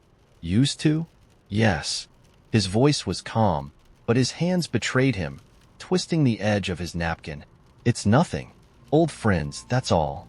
I wanted to believe him, but the rooftop, the notes, the letters, they painted a story he refused to tell. The next time he said he had to work late, I followed him. He drove to the edge of town, past the quiet streets and into the industrial district. He parked outside an abandoned warehouse and went inside, leaving the car unlocked. The air inside smelled of rust and oil, and my footsteps echoed too loudly as I followed the faint glow of light at the end of the corridor. When I found him, he wasn't alone. Lauren stood with him, her hands gesturing animatedly as she spoke. They were close, their heads almost touching, the kind of intimacy that made my stomach churn. On the floor between them sat the lantern, its light casting flickering shadows across their faces. I didn't announce myself. I turned and left, my heart pounding so loudly it drowned out everything else. When he came home later that night, he kissed me on the forehead like always. You're still up? He asked. I couldn't sleep, I said, staring at the book in my lap. For the next week, I said nothing. I waited, watching, trying to find the words for what I'd seen, but he never gave me the chance. On Friday, I came home to find the house quiet. His shoes were gone from the entryway, his favorite mug missing from the kitchen shelf. On the counter was a single envelope, addressed to me in his handwriting. Inside was a simple note. There's more to this than I can explain. I'll tell you when I can. I stood there for a long time, the note crumpling slightly in my hand.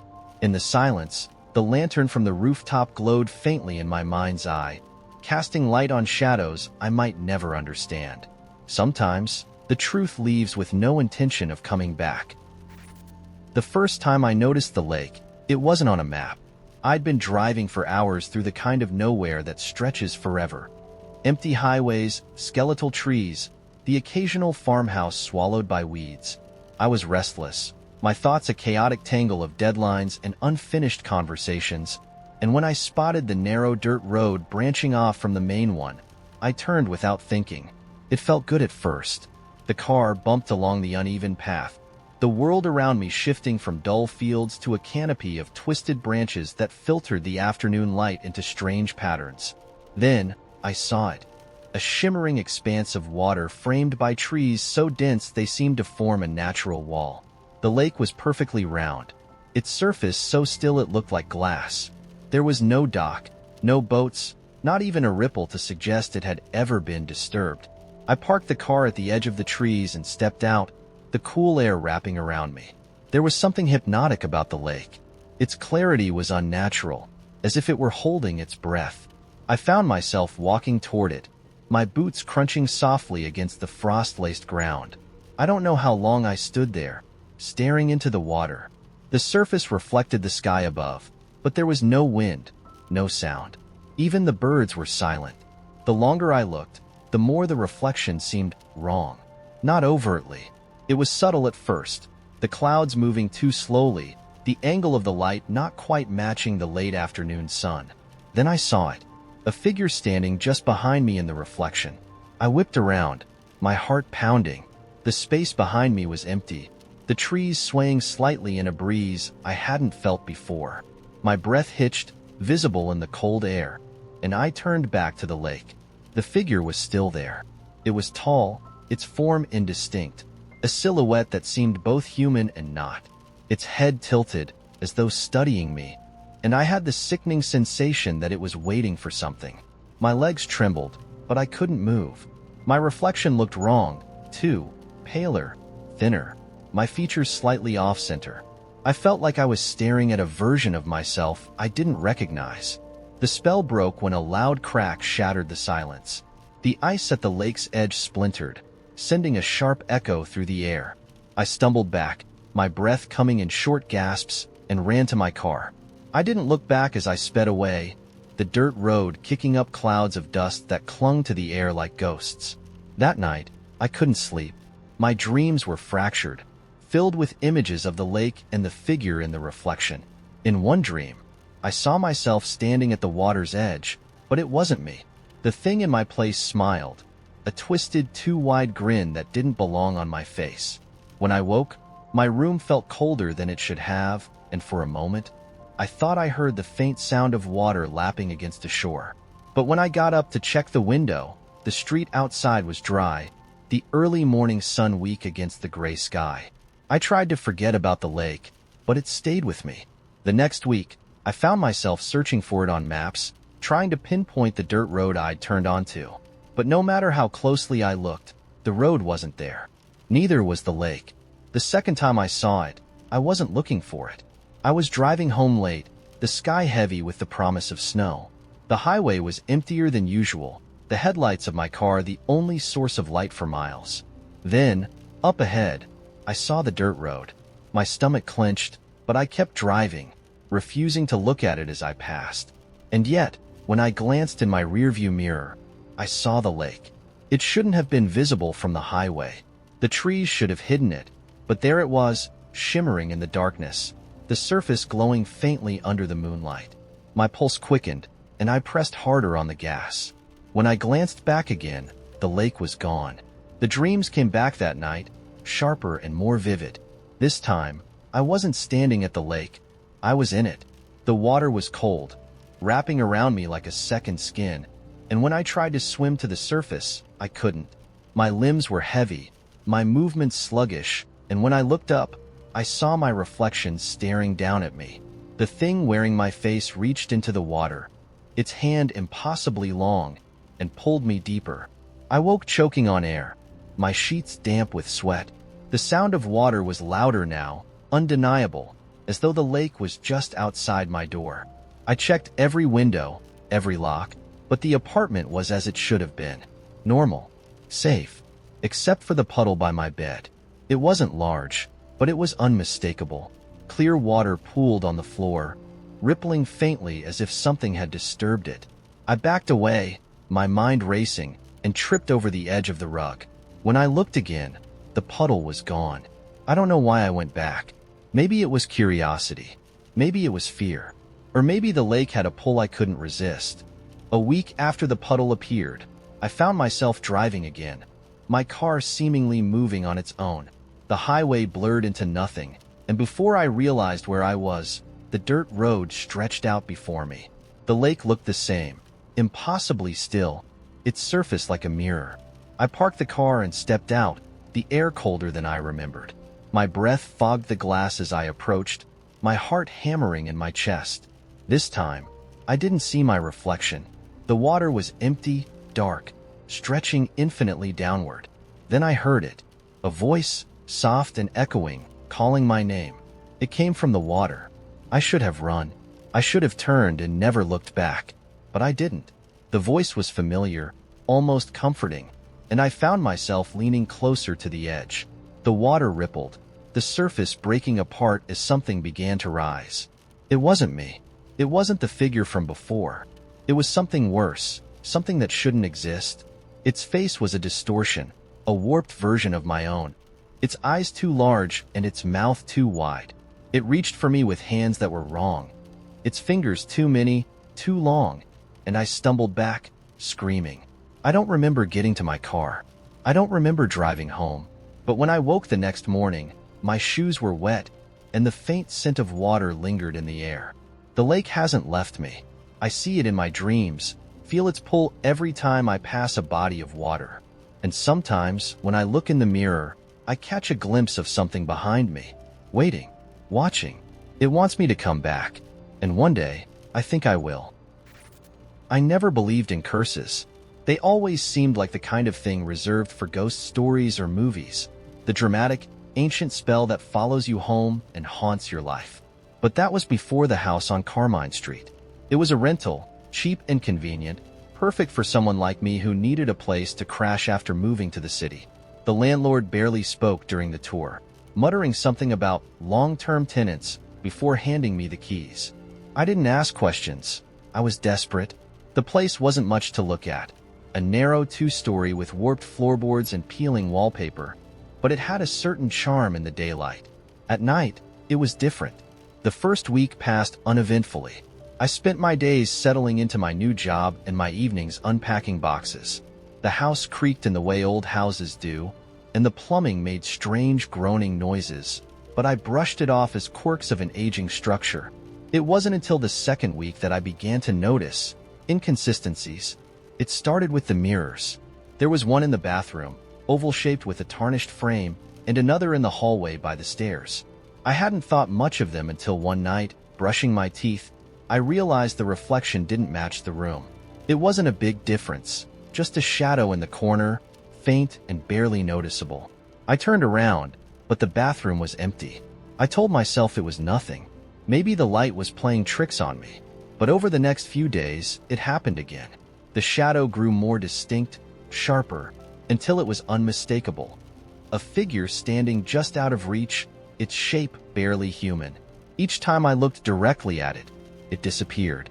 One night, as I climbed the stairs, I caught something in the hallway mirror. It was brief, a flicker of movement, but it was enough to stop me cold. My reflection was there, but behind it, farther down the hall, was a door I hadn't noticed before. It was small, almost hidden in the paneling, and when I turned to look, it wasn't there. I didn't sleep that night. I lay in bed, staring at the ceiling, listening to the faint creaks of the house settling. But beneath the usual noises was something else, a soft, rhythmic tapping, like fingers drumming against wood. It came from the hallway, just outside my door. The next morning, I searched for the door I'd seen in the mirror. I ran my hands along the walls, looking for seams or hidden hinges, but the paneling was solid. Still, I couldn't shake the feeling that it was there, just out of reach, waiting. By the end of the week, the tapping had grown louder. It wasn't constant, but it came often enough that I started avoiding the hallway altogether. One night, I barricaded myself in my bedroom, pushing the dresser in front of the door. But even then, I couldn't escape the sound. It came from inside the walls, a steady, deliberate rhythm that kept me awake until dawn. I called the landlord the next day. He sounded annoyed, brushing off my concerns with vague reassurances. "Old houses make noise," he said. "Nothing to worry about." I wanted to argue, to tell him about the shadow in the mirrors, the door I couldn't find, the way the tapping seemed to follow me. But something in his tone stopped me. He didn't sound surprised. If anything, he sounded tired, like he'd heard it all before. That night, I decided to leave. I packed a bag and called a friend, planning to crash on their couch until I could figure out my next move. But as I reached for the doorknob, the house shifted. The air grew heavy, the walls creaking as though the entire structure was leaning in. And then I saw it. The door was there, just as I'd seen it in the mirror. It stood at the end of the hallway, small and unassuming, its surface scuffed and splintered. The tapping came again, louder now, more urgent. I don't know why I moved toward it. Every instinct told me to run, but my feet carried me forward, my hand reaching for the doorknob. It was cold to the touch, colder than it should have been, and as I turned it, the tapping stopped. The door swung open, revealing a narrow staircase that spiraled downward into darkness. The air that wafted up was damp and metallic, heavy with the scent of earth. I stood there, frozen, staring into the void. Then something moved below, a faint shuffle, almost imperceptible, but enough to send a chill down my spine. I slammed the door shut and ran. I didn't stop until I was outside, gasping for air, the cold night pressing against my skin. I called my friend and begged them to pick me up, too afraid to go back inside. The next morning, I returned with the landlord. He seemed reluctant, his usual brusqueness replaced by a tense silence. When we entered the house, the hallway was empty. The door was gone. I tried to explain, to make him understand, but he just shook his head. "It happens sometimes," he said, almost to himself. "This house, it doesn't like to let go." I moved out that day, leaving most of my things behind. I didn't care. I just needed to get away. But even now, weeks later, I can't escape the feeling that I brought something with me. At night, I hear faint tapping in my apartment, soft and rhythmic, like fingers drumming against the walls. And sometimes, when I pass a mirror, I catch a glimpse of a shadow that shouldn't be there. I found the map in a book I didn't own. The book was on my coffee table, nestled between an empty glass and a stack of mail. It wasn't mine. I was sure of that. I hadn't brought anything new into the apartment in weeks. But there it was, its cracked leather cover embossed with a title that had faded into illegibility. I almost didn't open it.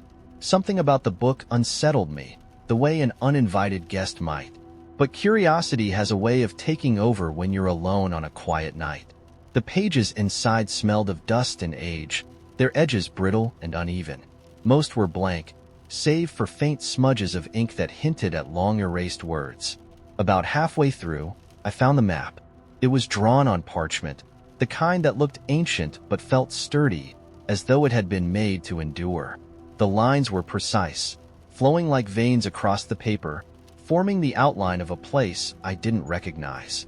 In the center of the map was a single word, written in elegant script, Vespere. I stared at it for a long time, tracing the unfamiliar name with my eyes.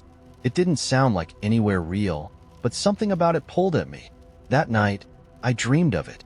The landscape was endless. Dark forests that stretched toward a sky too heavy with stars, rivers that glowed faintly like veins of light. In the distance stood a tower, impossibly tall, its silhouette sharp against the horizon. I woke with the name still on my tongue. The map was gone from the book. I tore through the pages, flipping them over and over, but there was no trace of it. The blank sheets stared back at me, as though mocking my confusion. The dream came again the next night, and the night after that. Each time, I was closer to the tower. The air around it shimmered faintly, and the ground beneath my feet pulsed with an odd rhythm, like a heartbeat beneath the earth.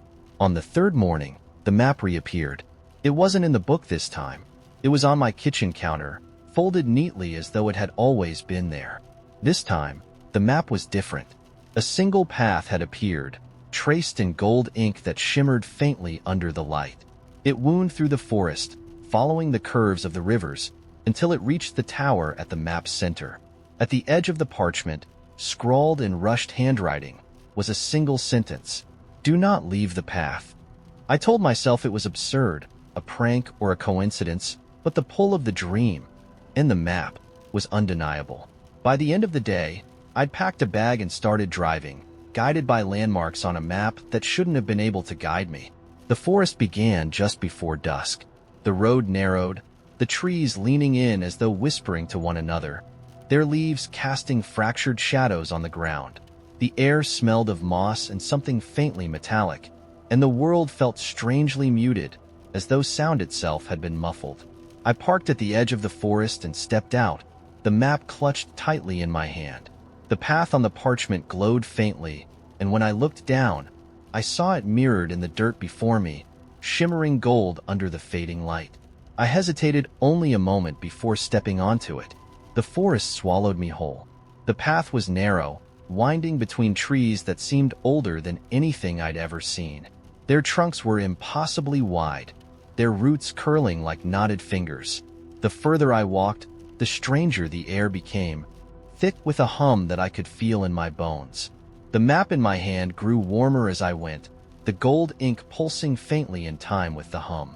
And then I heard it, a voice, faint and distant, calling my name. I froze, my breath catching in my throat. The voice wasn't loud, but it carried a weight that seemed to press against my chest. "Who's there?" I called, my voice barely above a whisper. No answer. The voice came again, this time closer. I glanced at the map, the golden path still glowing faintly. My instinct screamed at me to stay on it, but the voice was impossible to ignore, its tone shifting between urgency and something colder, something darker. "Help," it whispered, and my feet moved before I could stop them.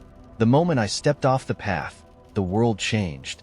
The hum grew louder, sharper, like the sound of metal scraping against stone. The trees bent inward, their branches curling toward me as though trying to pull me back.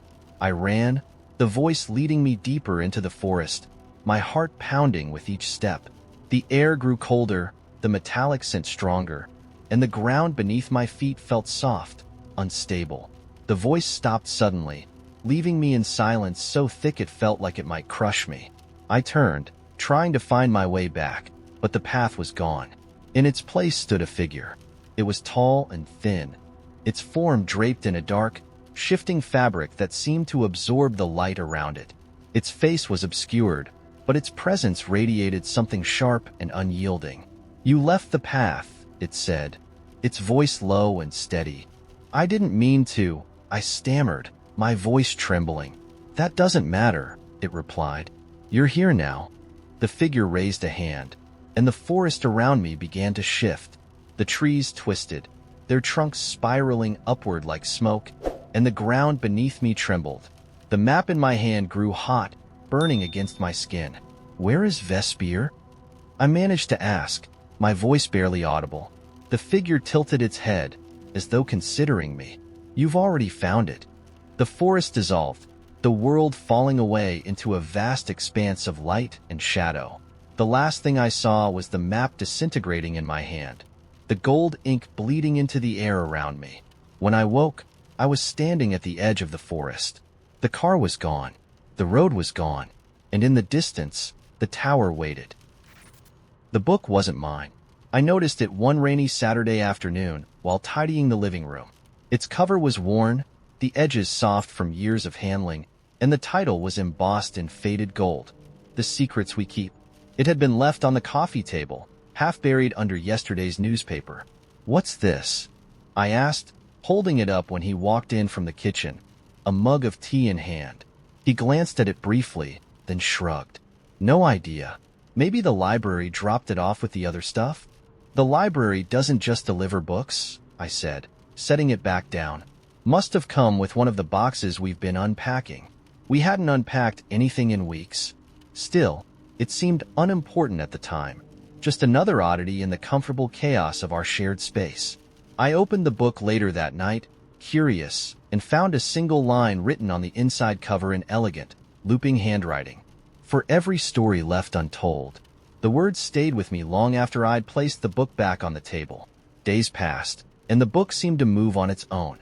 I'd find it in strange places, the kitchen counter, the passenger seat of his car, even tucked into the laundry basket.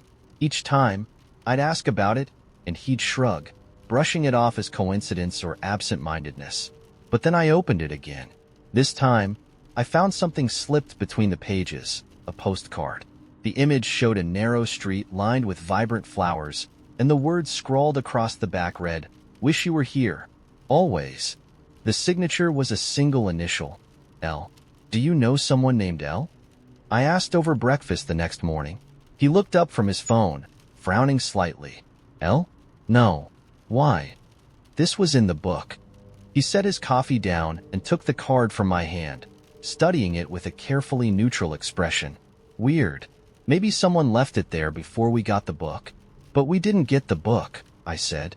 He didn't answer, just handed the postcard back and went back to scrolling. That evening, while he was out, I opened the book again. Between two more pages, I found another slip of paper, this one a folded piece of stationery. It smelled faintly of lavender, and the handwriting was unmistakable. The same looping script from the dedication. "I'll meet you at the usual place. Same time. Don't forget the blue scarf, it's my favorite." The air felt thick, heavy with something unspoken. I folded the note carefully, placed it back in the book, and returned it to the coffee table. For days, I couldn't stop thinking about it. The book, the notes, the faint scent of lavender clinging to the pages. It was as though it had been placed in our lives deliberately, a story waiting for its ending. The tipping point came one Tuesday evening when he said he'd be working late. I'd heard the excuse before, but this time, I followed him. I stayed 2 cars behind as he drove across town to a small cafe I'd never been to. He parked, walked inside, and sat at a corner table. Moments later, a woman joined him. She wore a long blue scarf wrapped loosely around her neck, her dark hair swept to one side. She smiled as she slid into the chair across from him, and he leaned in close, their conversation low and intimate. I didn't go inside. I didn't need to. The next morning, I left the book open on the kitchen table. The lavender note lay beside it. When he came into the room, he stopped, his expression tightening as he saw the items laid bare. "What's this?" he asked, though his voice lacked its usual confidence. "You tell me," I said. For a moment, he said nothing, his jaw working as though he was chewing on a lie. Then he sighed, sitting down heavily in the chair across from me. "It's not what you think." "It never is," I said. He ran a hand through his hair, his eyes darting to the note. "Her name is Leah. We've been meeting for a while. Just to talk." "To talk?" I echoed, the words hollow in my mouth. "I didn't mean for it to happen," he said quickly. "It's not serious." "Does she know that?" I asked, nodding toward the note. He didn't answer. I stood, walked to the counter, and poured myself a glass of water. The silence between us stretched taut, and I felt the weight of every unspoken truth pressing down on my chest. "You need to go," I said finally, my voice steadier than I expected. He looked up sharply. "What? We can work this out?" "No," I interrupted. "We can't." For a moment, I thought he might argue, but instead, he nodded slowly, his shoulders slumping as though the fight had gone out of him. That night, he packed his things. I watched from the doorway as he zipped his suitcase shut, the sound loud and final in the quiet room. Before he left, he paused in the hallway, looking at me with an expression I couldn't read. "I'm sorry," he said softly. I didn't respond. Weeks later, I found myself walking past the cafe where I'd seen them. Through the window, I glimpsed Leah sitting alone, her blue scarf draped over the back of her chair. She stared out the window, her hands wrapped around a steaming mug, her expression distant. I thought about going in, about telling her the truth, but instead, I kept walking. the weight of the book finally lifting from my mind. When I got home, I threw it away. Some stories aren't meant to be finished. The box appeared on the third step of the fire escape, exactly at eye level with Clara's kitchen window. It wasn't there when she brewed her first cup of coffee, her mind still sluggish from the weight of sleep. The view outside was the same as always. The peeling red brick of the neighboring building, a few stray pigeons picking at yesterday's breadcrumbs. But by the time she poured a second cup, the box had arrived, unassuming and small. It didn't have the look of something left behind by accident. It was deliberate, placed. The black lacquered surface gleamed faintly in the morning light, its edges sharp, its design perfectly clean. Clara stood at the sink, staring at it through the glass. Maybe someone had left it there for her neighbor, or maybe a delivery gone wrong. Still, something about it unsettled her, the way a stranger lingering too long on a corner might. By the time her coffee had gone cold, the box hadn't moved. She tried to ignore it. The day passed in its usual rhythm. Typing at her computer, the muted hum of her apartment punctuated by the occasional sound of footsteps in the hall. But the box lingered in her thoughts, pulling her gaze back to the window again and again. Each time she looked, it was still there. By nightfall, she couldn't resist anymore. She slipped on her shoes, her steps soft against the creaking floor as if trying not to disturb the air. She unlocked the window and pushed it open, the sharp chill of November biting at her face. The box was lighter than she expected when she lifted it, its surface smooth and cool. No tape, no labels, nothing to indicate what might be inside. She brought it inside, setting it on the kitchen table beneath the yellow glare of the overhead light. She didn't open it right away. For a while, she just stared, her mind filling with pointless questions. Who had left it? Why here? Eventually, she couldn't wait any longer. The lid came off easily, revealing a piece of paper folded neatly inside. Clara's breath caught as she unfolded it. It was blank, her brow furrowed. She turned the paper over, feeling its texture beneath her fingers. It wasn't the smooth, crisp kind you'd find in an office. It was rough, faintly fibrous, as though it had been pulled from the pages of something old. And then she saw the words. They didn't appear all at once. They came slowly, one letter at a time, like ink bleeding through fabric. What will you give? The room seemed to grow colder, the light overhead flickering faintly. Clara set the paper down, her hands shaking. This was ridiculous. Some elaborate prank. That was the only explanation. And yet, she couldn't shake the feeling that the question wasn't rhetorical. What does that even mean? She muttered, her voice sounding too loud in the empty room. The paper didn't answer. That night, she dreamed of the box. In her dream, it was larger, impossibly so, stretching upward into a sky that didn't belong to this world. Its surface shimmered like oil on water, and a low hum resonated from within, vibrating through her chest. She reached for it, her fingers brushing the surface, and the hum became a voice. What will you give? She woke gasping, her chest tight, her skin damp with sweat. The box was still on the table, unchanged, but it felt heavier now, as if it carried more than it had the day before. She didn't touch it again, but the words stayed with her. By the second day, the dreams had grown worse. Each night, the box seemed closer, its hum louder, the question more insistent. She started avoiding the kitchen, her appetite gone, her thoughts consumed by the weight of the question. By the third day, the dreams began to bleed into her waking hours. Shadows shifted at the edges of her vision. The sound of the hum followed her into the hallway, into the street, growing louder when she tried to ignore it. The question carved itself into her mind, relentless. What will you give? On the fourth day, Clara made her decision.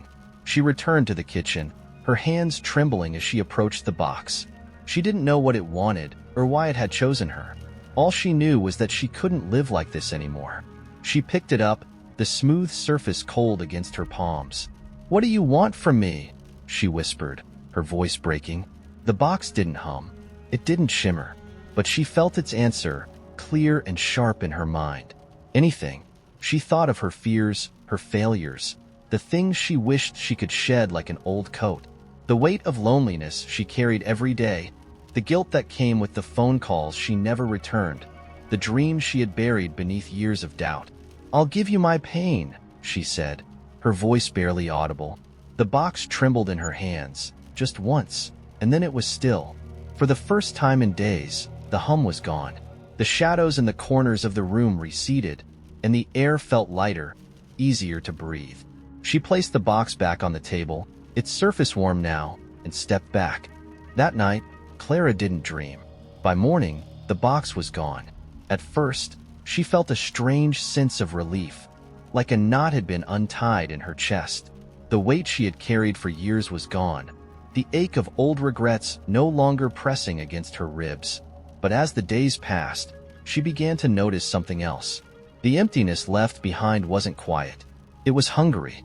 It started small, a faint, persistent longing, a nagging sense that something was missing. But it grew louder, sharper, until it consumed her thoughts entirely. By the end of the week, she found herself standing at her kitchen window, staring out at the fire escape, waiting. When the package arrived, it was already stained.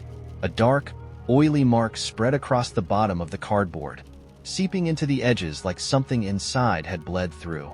The return address was smudged beyond recognition, and my name on the label looked wrong. My first name was spelled correctly, but the last name was missing a letter, as though whoever sent it wasn't quite sure who I was. I didn't think much of it at first. Mistakes happen. Packages go astray. I set it on the counter and left it alone, figuring I'd call the delivery service later. But when I passed by the box an hour later, the stain was larger. That gave me pause. I leaned in, running my hand along the cardboard, but it was dry to the touch. The surface didn't feel wet, yet the mark had undeniably spread. There was an almost imperceptible scent coming from it, sharp and metallic, like rusted nails left too long in the rain. I cut it open. Inside was a single object wrapped in layers of black cloth. The fabric felt strange under my fingers, rough, like burlap, but heavier, almost damp. Unwrapping it, I found a small wooden box. The wood was old, its surface scarred with faint, uneven carvings, symbols I didn't recognize. I opened the lid. Inside was a key. It was impossibly intricate, its surface etched with a winding pattern that seemed to shift when I moved it in the light. The weight of it was wrong, too heavy for its size and cold, colder than anything metal should have been in my warm apartment. I searched the box for a note, a message, anything to explain why it had been sent to me. But there was nothing. I should have thrown it away.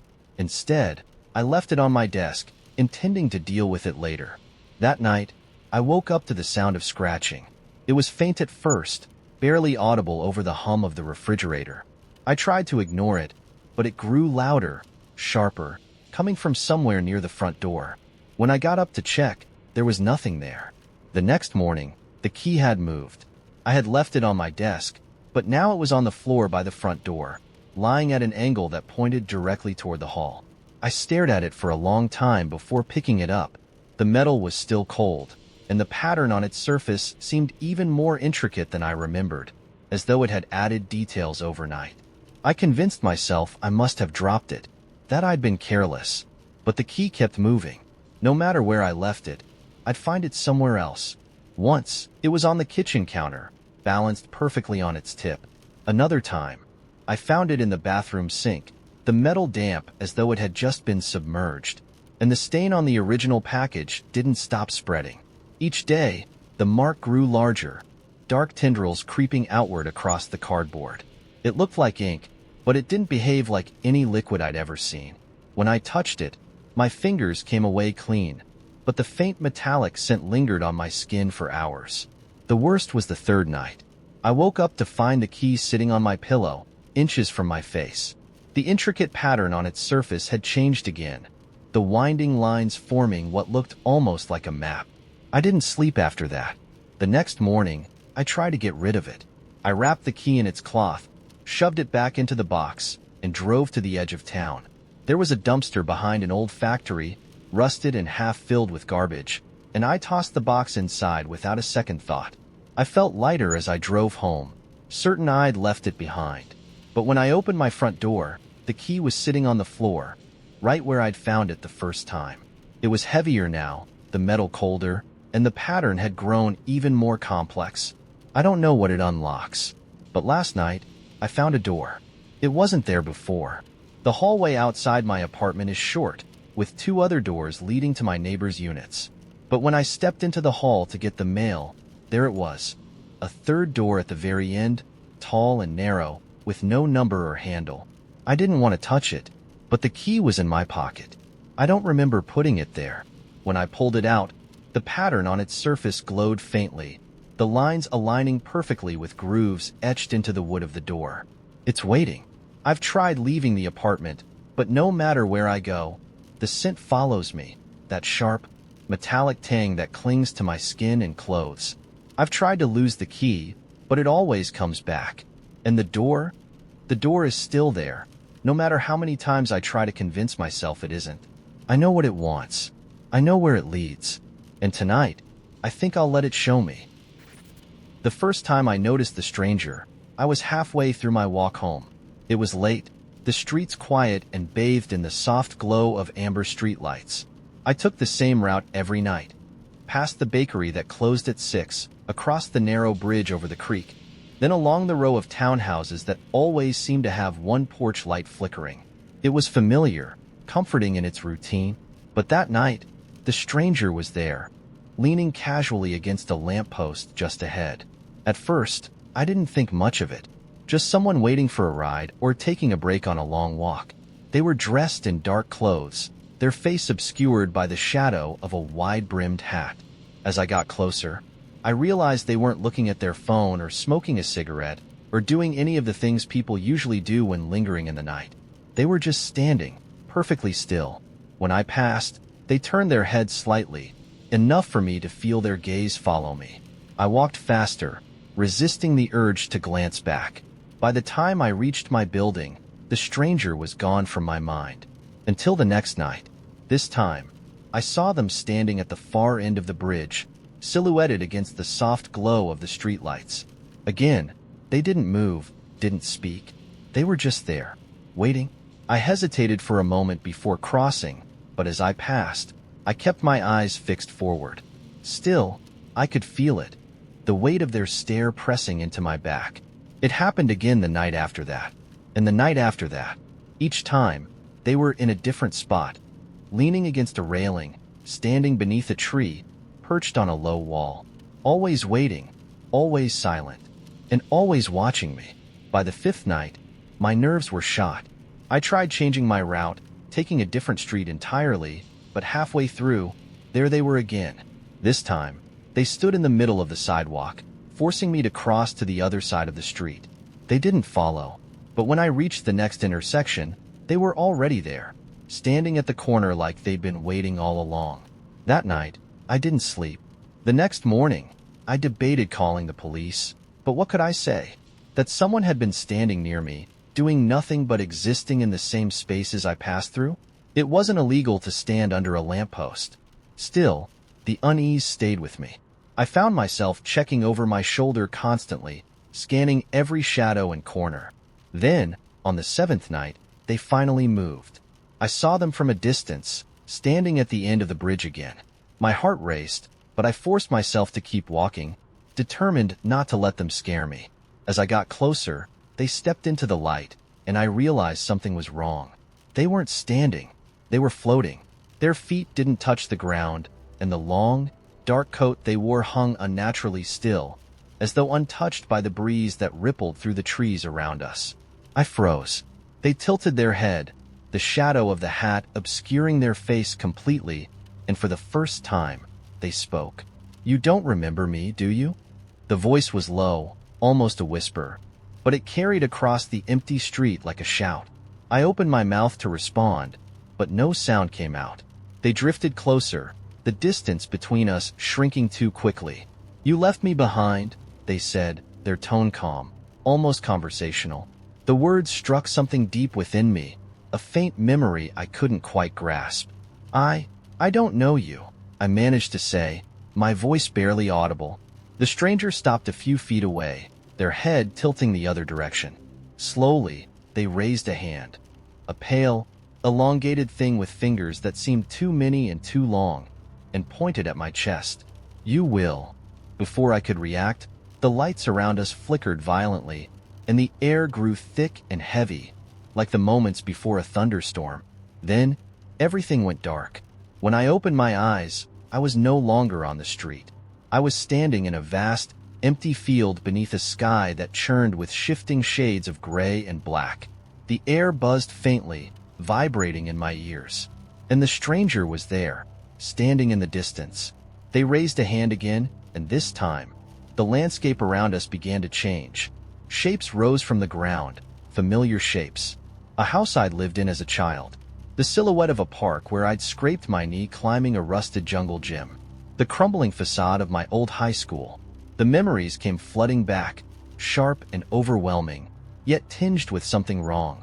In each memory, the stranger was there, not watching from the sidelines, but present, sitting at the edge of a picnic blanket, standing in the background of a family photo, perched on the bleachers during a school game.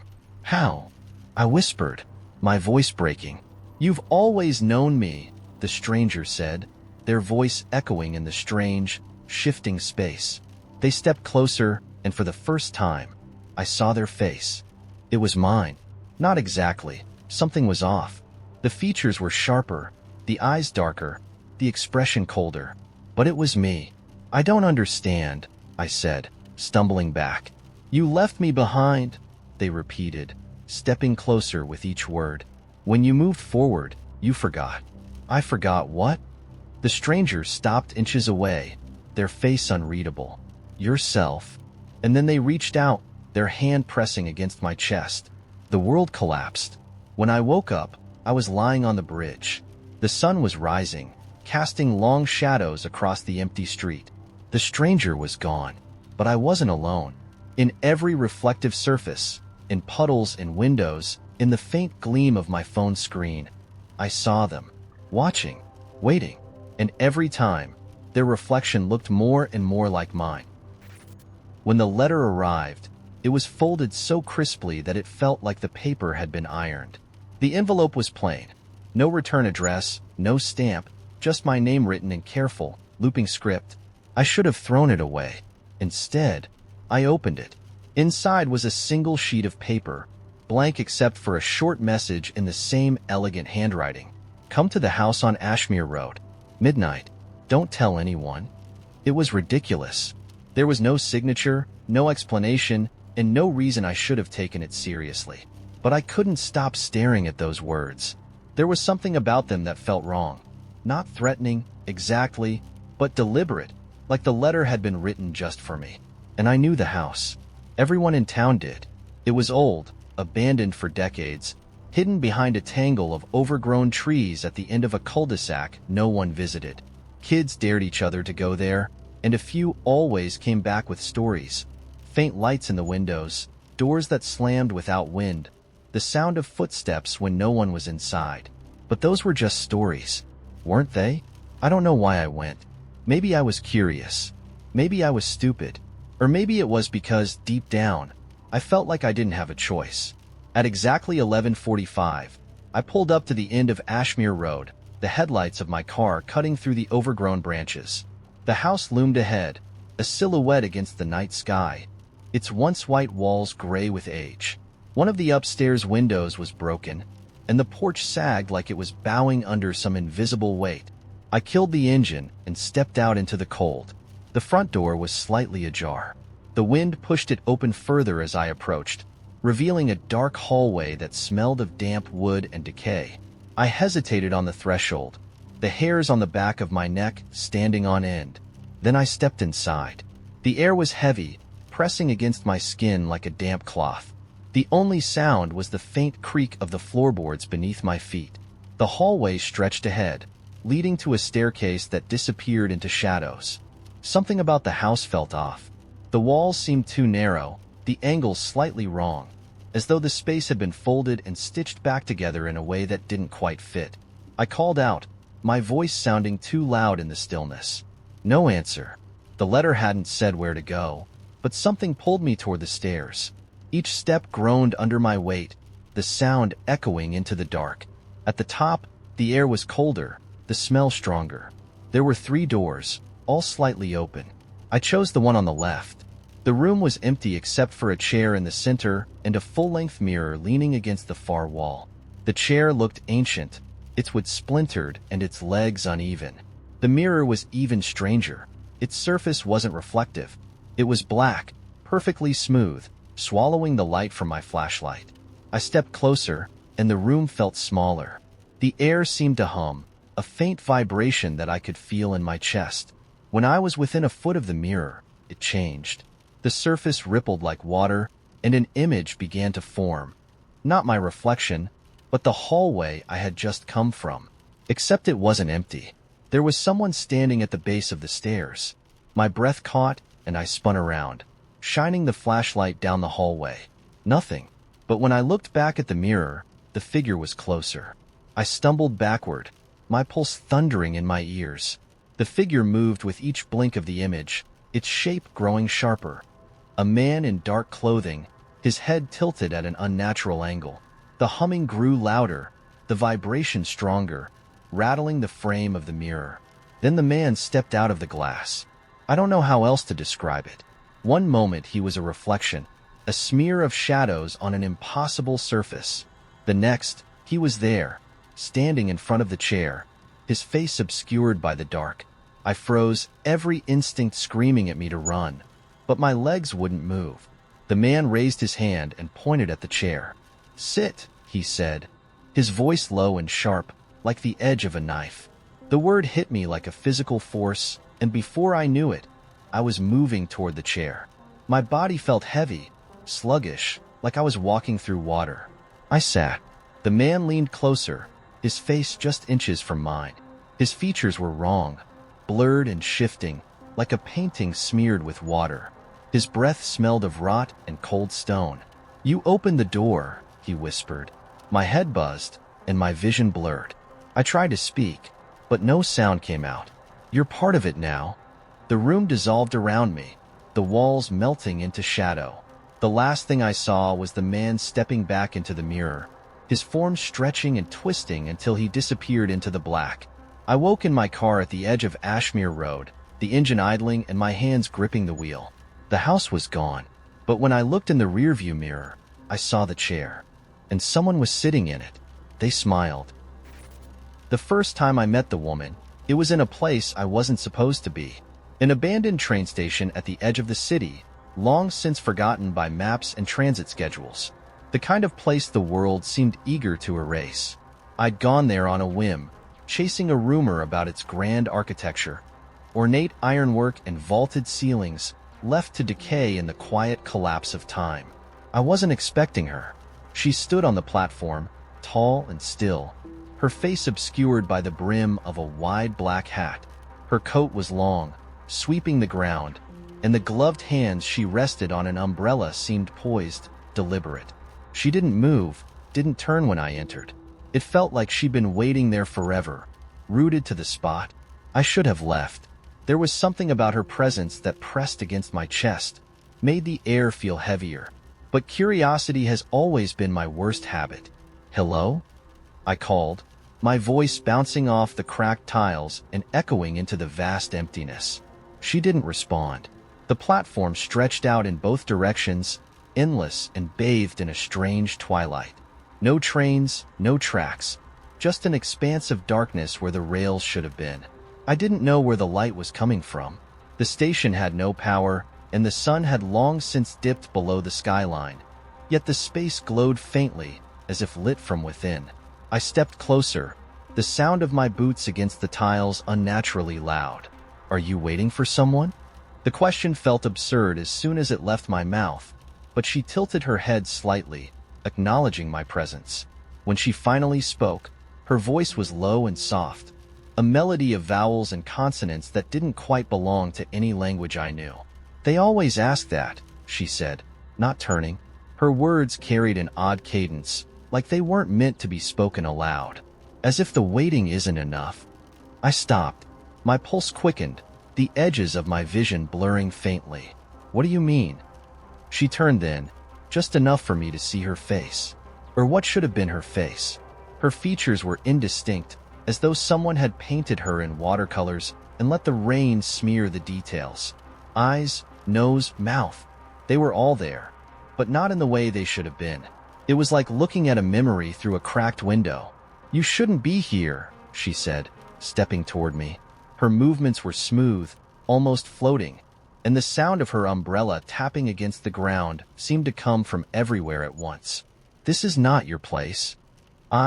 I didn't mean to trespass," I stammered, my legs refusing to move. "I just wanted to see the station." She stopped a few feet away, tilting her head again. "You've already seen it. Now you must decide." "Decide what?" Her gloved hand reached into her coat, pulling out something small and shimmering. It was a coin, old and tarnished, with a design I couldn't make out. She held it up between two fingers, letting it catch the strange light.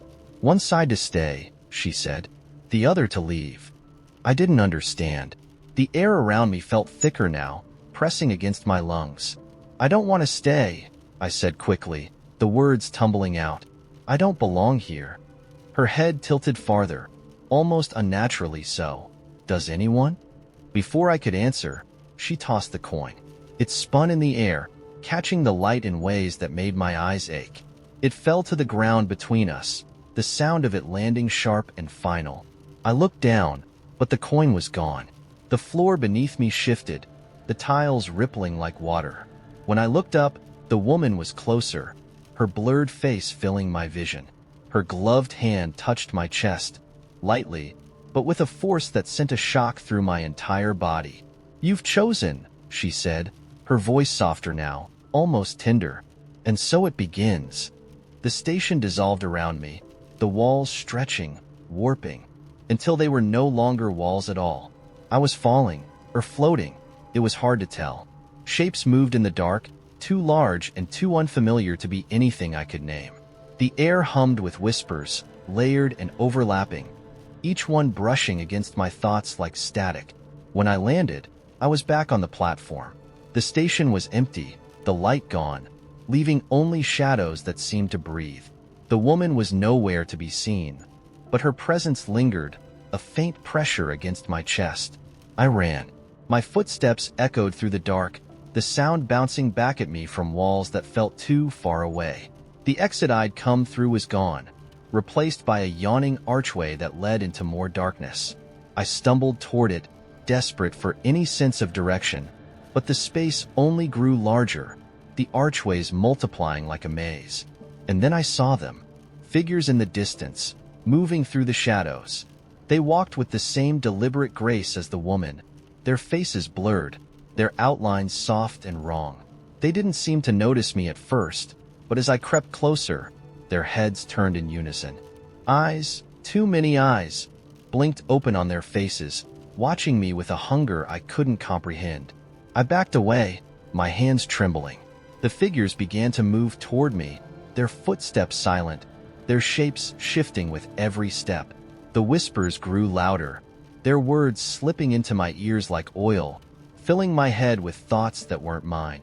I turned and ran, not knowing where I was going, only that I had to get away. The shadows closed in around me, the air growing colder with every step. My lungs burned, my legs ached, but I couldn't stop. When I finally collapsed, the ground beneath me was no longer tiled. It was soft, like sand, and warm to the touch. I looked up, and the station was gone. Above me stretched a vast, endless sky, its colors shifting in ways that made my stomach churn. The air was thick with the scent of something ancient and unnameable. I don't know how long I've been here. Time doesn't move the way it used to. The figures are still out there, watching from the edges, their whispers never far away. And sometimes, when the wind shifts, I hear the faint tapping of an umbrella against the ground. The first time I noticed the cracks, I thought they were just imperfections in the wall. I just moved into a new apartment, one of those hastily renovated units where everything looked fine until you lived in it for a few days. The walls were painted an unoffensive beige. The floors creaked in that charming way that realtors describe as character, and the plumbing made noises that suggested it was considering retirement.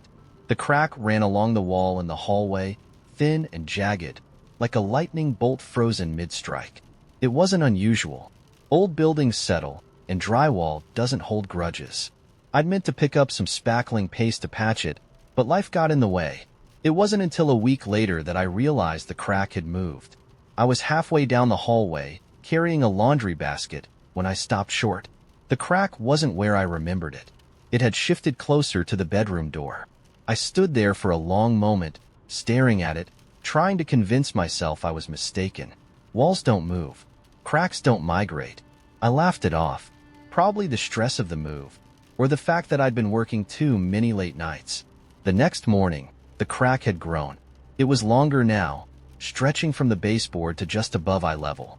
The edges were darker, more pronounced, as if the wall itself was splitting apart. I ran my hand along it, expecting to feel the roughness of plaster, but the surface was smooth. Too smooth, like glass. When I pressed my ear against the wall, I thought I heard something faint. A hum. The kind of sound you feel more than hear, like the vibration of a phone against a desk. I stepped back quickly, my stomach knotting. Over the next few days, I tried to ignore it. The crack was always there, lurking in the corner of my vision, but I avoided looking directly at it. I told myself it was just a crack, a mundane flaw in a building filled with imperfections. But the hum grew louder. At first, it was faint, something you could easily mistake for the hum of distant traffic or the buzz of an old refrigerator. But soon it became a constant presence, a low, resonant vibration that seemed to come from the walls themselves. It followed me through the apartment. I started to notice other changes. The light in the hallway flickered, no matter how many times I replaced the bulb. Shadows stretched longer than they should, pooling in the corners of the room like spilled ink. One night, as I lay in bed, I heard something new. A tapping, soft at first, like fingernails against glass. It came from the direction of the hallway, irregular and deliberate. I didn't get up. When I checked the hallway the next morning, the crack was wider. It wasn't a crack anymore. It was a gap. I could see into it now, a thin slit of darkness that seemed impossibly deep. When I held my hand close, the air around it was cold, and the faint hum had become a low, rhythmic pulse. I called the landlord. "Cracks in the wall," he said, his voice thick with disinterest. "Yeah, the building's old. Probably just settling. I'll send someone out to take a look next week." Next week wasn't soon enough. That night, the tapping grew louder. It wasn't irregular anymore. It was steady, methodical, as if someone, or something, was knocking from the other side. I sat on the couch, every light in the apartment turned on, clutching a mug of coffee like it was a talisman. The knocking stopped, but the crack had widened again.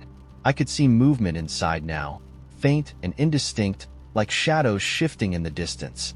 I didn't sleep. The next day, I tried to leave. I packed a bag, grabbed my keys, and headed for the door. But when I stepped into the hallway outside my apartment, the air felt different. The walls seemed taller, the shadows deeper, the space stretching unnaturally. When I turned back, the door to my apartment was wide open. The crack was waiting for me. It was larger now, almost a foot across, its edges pulsing faintly like the rhythm of a heartbeat. And then I saw it. A hand. It wasn't a human hand. The fingers were too long, too thin, the skin pale and slick like it had never seen sunlight. It pressed against the inside of the crack, its movements slow and deliberate, as though testing the boundary. I ran. I don't know how long I was gone. I drove aimlessly, stopping only when exhaustion forced me to pull over. When I returned to the apartment, the door was closed. The hallway was silent, but the crack was gone. The wall was smooth, unmarked, as if it had never been there. For a moment, I thought I'd imagined it all. Then I heard the hum. It wasn't coming from the wall anymore. It was coming from inside the apartment, and it was louder. I found the box in the attic of the house I inherited from my uncle. It wasn't the kind of house I wanted, too old, too creaky, too far from anything. But I couldn't afford to sell it, not with the repairs it needed. So I moved in, figuring I'd fix it up little by little, stay a year or two, then put it on the market. The attic was the last place I planned to tackle. The stairs were rickety, and the single bulb hanging from the ceiling barely lit the space. But one night, curiosity got the better of me. I climbed the narrow steps with a flashlight and pushed open the heavy wooden door. The attic smelled of dust and stale air. The beams overhead crisscrossed with cobwebs. Most of it was empty, except for a pile of old newspapers in one corner and a few broken pieces of furniture scattered around. And then there was the box. It was small, no bigger than a shoebox, sitting perfectly centered on an old wooden trunk. The box was wrapped in faded, yellowed paper, tied with a piece of fraying twine. There were no markings, no labels, nothing to indicate what was inside. Something about it felt wrong. I should have left it alone. I know that now, but at the time, it was just a box, just another oddity in a house full of them. I untied the twine and peeled back the paper, revealing an ordinary wooden lid. When I opened it, there was nothing inside but a stack of photographs. They weren't like any photos I'd ever seen. They were black and white, grainy, but not in the way old photos are. These were too sharp, too detailed, as though they'd captured more than they should have. The first one showed the attic, exactly as it was now. The broken furniture, the pile of newspapers, the trunk where I'd found the box. Except in the photo, someone was sitting in the corner. Their face was turned away, their head tilted at an angle that didn't look natural. The second photo was of the living room downstairs. It was empty, except for a figure standing in the middle of the room. They were blurred, their features indistinct, but their shadow stretched unnaturally long across the floor. The third photo made my breath catch. It was of my bedroom, taken at night. The angle was low, as if the camera had been placed on the floor, looking up at the bed. I was in the photo, asleep, with the same blurred figure standing at the foot of the bed. I dropped the photos, my heart hammering in my chest. My first thought was that someone had been in the house, but that didn't make sense. The attic door had been sealed shut with rusted nails until I'd pried it open. The only way in was through the stairs I'd just climbed. I left the box where I'd found it and bolted downstairs, locking the attic door behind me. That night, I didn't sleep. Every creak of the house made me jump, and every shadow seemed to move just out of sight. I told myself it was my imagination, that the photos had been staged by my uncle or someone before him as a prank. But deep down, I knew better. The next morning, I decided to destroy the box. I went back to the attic, hammer in hand, but when I opened the door, the box wasn't there. The trunk was empty, and the photos were gone. I searched the entire house, every room, every closet, but it had vanished. For the next few nights, I tried to ignore the feeling that I was being watched. The air in the house felt heavier, like it was pressing down on me. Sometimes I'd catch a flicker of movement in the corner of my eye, but when I turned, there was nothing there. The dreams started a week later. In them, I was standing in the attic, holding the box. The room was darker than it should have been, and the figure from the photos was there, standing just behind me. I could feel its breath on the back of my neck, cold and damp, but I couldn't turn around. I couldn't move. All I could do was stare into the open box as the photographs inside rearranged themselves, showing things I didn't want to see. The house, empty and rotting. My reflection in a mirror, with eyes that weren't mine. The figure growing closer, its face slowly coming into focus. Each time, I woke up gasping, drenched in sweat. And each time, I swore I could hear faint footsteps above me, pacing in the attic. Last night, I found the box again. It was sitting on the kitchen counter when I came home, wrapped in the same yellowed paper, the twine tied neatly around it. I didn't touch it. I didn't even look inside. I grabbed my keys and left, driving as far as I could until I ran out of gas. I'm sitting in my car now, writing this, trying to figure out what to do. I can't go back to the house, but I can't leave it either. The box will find me. I know that now. It always does. And wherever it is, I'm afraid the figure isn't far behind. The first sign that something had changed in my life came on an ordinary Tuesday, hidden in the mundane detail of my daily routine. I was unlocking the door to my apartment after work, juggling a bag of groceries and my laptop, when I noticed the key turned too easily. It clicked into place like the lock had been waiting for me. Inside, the apartment felt touched. Nothing was overtly out of place. The couch was where I'd left it, the shoes still in their usual pile by the door. But the air carried a faint sense of intrusion. It wasn't a smell, exactly, or a sound, but a presence. The kind of thing you feel before you can explain it. I told myself I was imagining it. It had been a long day, and I'd stayed up too late the night before scrolling aimlessly through the void of the internet. I dropped the groceries on the counter and went about unpacking, avoiding the strange sensation by distracting myself with tasks. It wasn't until I opened the fridge to put away the milk that I stopped cold. The carton of orange juice on the top shelf was wrong. The logo was familiar, same font, same brand, but the name had changed. Instead of Sunnyvale orange juice, the label read Somber Valley Orange Extract. The cheerful orange sun I remembered from every grocery run since college was gone, replaced by a dim gray circle partially obscured by clouds. I stared at it, feeling my stomach twist. Was this some rebranding I hadn't noticed? A limited edition label?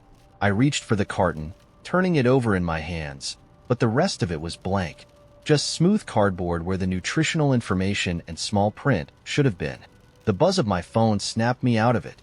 A text from my coworker flashed on the screen, asking if I was coming to the office dinner tomorrow. The familiar banter made me shake off the strange unease. I tossed the juice into the trash, convincing myself it was some factory error. That night, the dreams began. They were vivid, more vivid than any dream I'd ever had, and each one started the same way. I was sitting at my desk, staring at the screen of my laptop. The room was dark except for the cold blue glow of the monitor. On the screen, a video played on a loop. A woman walking through a forest, her back to the camera. She never turned around, but her posture was strange, her limbs stiff like a puppet on invisible strings. I always woke up at the same moment, just as the woman turned her head slightly, like she'd heard something behind her. The third morning after the dreams began, I noticed the photograph. It was on my nightstand, slipped neatly under my phone. At first, I didn't even realize it wasn't mine. The edges were curled, the colors faded, like it had been plucked from an old photo album. It showed a family standing in front of a house, a man, a woman, and 2 children. The man looked vaguely familiar, but I couldn't place him. The house behind them wasn't one I recognized. Its windows were boarded up, and the front door hung crookedly on its hinges, as if it had been abandoned for years. Yet the family stood in front of it, smiling like it was the most natural thing in the world. The longer I looked, the less normal the photo seemed. The shadows beneath their feet didn't align with the light in the image. The children's faces were blurred, as though they'd moved just as the picture was taken, but their bodies were perfectly still. And the woman, her eyes were fixed on the camera, unblinking, her smile too wide, too sharp. I didn't remember taking it. I set the photo on the kitchen table and left for work, trying to bury my unease beneath meetings and emails. But the day passed in a haze, every sound too sharp, every movement just slightly wrong. When I came home, the photo was gone. In its place was another one. This time, it was a picture of my apartment. The angle was from the ceiling, as if someone had taken it while crouched near the light fixture. I was in the image, standing in the kitchen, holding the original photo in my hand. My heart slammed against my ribs. I checked every corner of the apartment, closets, cupboards, even under the bed. The windows were locked. The front door was bolted. No one was there. I didn't sleep that night. The photos kept appearing. Every morning, a new one would be waiting for me, each one stranger than the last. A picture of my living room with a figure standing in the corner, its body obscured by shadows. A close-up of my bathroom mirror, the reflection showing someone, something, just out of frame. A shot of my desk at work, taken from above, though no one could have been standing there without me noticing. And then, 3 nights ago, I found the journal. It was lying on my couch, a worn leather notebook that smelled faintly of damp earth. The pages were filled with handwriting that wasn't mine but felt unnervingly familiar. Each entry described moments of my life in perfect detail. What I'd eaten for dinner, the exact number of steps I'd taken to work, the things I'd thought but never spoken aloud. The last page was blank except for one line, scrawled in jagged letters across the center. Don't leave. I didn't. I couldn't. I called out of work, locked the doors, and shut the blinds. But even in the darkness, I could feel the apartment watching me. The air was heavy with a presence I couldn't see, but it pressed against my skin, my chest, my mind. That night, I woke to the sound of my laptop powering on. The screen glowed faintly, displaying the same video from my dreams. The woman in the forest. Only this time, she wasn't walking. She was standing perfectly still, her back to the camera, her head tilted at an unnatural angle. Slowly, she began to turn, her movements jerky and deliberate, like a clockwork doll. I tried to move, to shut the laptop, to turn away, but I couldn't. My body was frozen, my breathing shallow. Her face came into view, and I understood why she seemed familiar. It was mine. The laptop screen flickered, and the video disappeared. In its place was a single image, my apartment door, slightly ajar. I heard the sound of footsteps in the hallway. I haven't left the apartment since. I don't think I can. Every time I close my eyes, I see the forest, the woman, the shadowed house in the photo. And every morning, there's another picture waiting for me. Today, it was a picture of my bed. I wasn't in it. I first noticed the light about 3 weeks ago. I was walking home from the corner store with a bag of groceries in one hand and my keys in the other. The sky was a bruised shade of purple, the kind that comes just before night takes over completely, and the streetlights had started to flicker awake. That's when I saw it, just for a second, a small, faint glow, hovering near the tree line at the edge of the park across the street. At first, I thought it was fireflies, though I'd never seen them in this part of the city. The light was too steady, though, too deliberate. It flickered once, twice, and then blinked out entirely. I waited, staring at the spot where it had been, but there was nothing, just the whisper of wind through the trees. The next night, it was there again. I didn't notice it at first.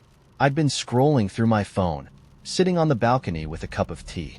But when I glanced up, there it was, a faint, pulsing glow, brighter this time, bobbing gently as though it were tethered to something unseen. I stood, leaning over the railing for a better look. The light blinked, shifting in a way that made my stomach tighten. It wasn't random. It was watching me. I didn't go down to the park. I told myself it was some kind of reflection or someone playing with a drone, but I couldn't stop thinking about it. By the end of the week, the light had moved closer. I'd see it every evening now, always at dusk, glowing faintly at the edges of my vision. Once, I spotted it near the mailbox at the corner of my street. Another time, it hovered just outside the window of the laundromat, its glow barely visible through the grime-streaked glass. It never came closer than that. Not at first. Then, one night, it followed me home. I had just unlocked the front door when I turned to see it across the street, pulsing faintly in the dark. My chest tightened, a cold dread spreading through me as I fumbled with the keys. The light blinked, brighter now, and I thought I heard something, a faint, melodic hum, like a song played underwater. I slammed the door shut and locked it. Inside, the air felt heavier, the silence pressing against me like a weight. I pulled the curtains tight and tried to convince myself it wasn't real. But it was. The light was waiting for me the next morning. It hovered just outside my window, faintly visible in the pale light of dawn. The glow was softer now, less insistent, but no less deliberate. I stared at it for what felt like hours, waiting for it to do something. Move, vanish, explode into 1,000 sparks. But it didn't. Instead, it pulsed gently, rhythmically, almost like it was breathing. I couldn't stay in the apartment. By midday, I was wandering aimlessly through the city, hoping to lose it, to leave it behind. But every time I stopped, every time I looked over my shoulder, the light was there, hovering just at the edge of sight, steady and patient. That evening, I found myself back at the park. The light had led me there, though I couldn't explain how. It pulsed brighter now, glowing steadily as it hovered above the ground, just out of reach. I don't know why I stepped closer. The hum returned, louder this time, wrapping around me like a blanket of sound. My thoughts grew sluggish, my body moving without my permission. When I reached out, my fingers passed through the glow. It was cold. Not the kind of cold you'd expect from ice or wind. It was the cold of deep water, of empty spaces, of something untouched by warmth. And then it changed. The light flickered once, then stretched, expanding outward in a way that defied logic. The glow brightened, enveloping me, and for a moment, I couldn't see, couldn't breathe. When the light faded, I wasn't in the park anymore. I was somewhere else. The air was thick and still, humming faintly with the same low melody I'd heard before. The ground beneath my feet wasn't ground at all. It was smooth and reflective, stretching endlessly in every direction. Shapes moved in the distance, faint and indistinct, their forms too fluid to be human. The light hovered in front of me, pulsing faintly, almost like it was waiting for something. "Where am I?" I whispered, though my voice sounded strange, muffled, as though I were speaking underwater. The light blinked once, twice, and then dimmed. Behind me, something stirred. I turned slowly, the hum growing louder, deeper, resonating in my chest. The shapes were closer now, their edges sharper, more defined. They didn't walk or move. They unfolded, expanding and contracting like shadows stretching against the sun. One of them stopped, its form bending toward me. And then I heard it. Not the hum. A voice. "You opened the door." I didn't. You did. The light pulsed brighter, casting long, distorted shadows across the endless ground. "You opened it," the voice said again, softer this time, almost gentle. I felt the air around me shift, tightening like a fist. The light pulsed one last time, and then everything went dark. When I woke, I was back in the park. The light was gone, but the hum wasn't. It follows me now, everywhere I go, just faint enough to make me question whether I'm imagining it. And sometimes, when I look at the shadows stretching across my walls, I see shapes that don't belong. They're waiting, and I think I know what for.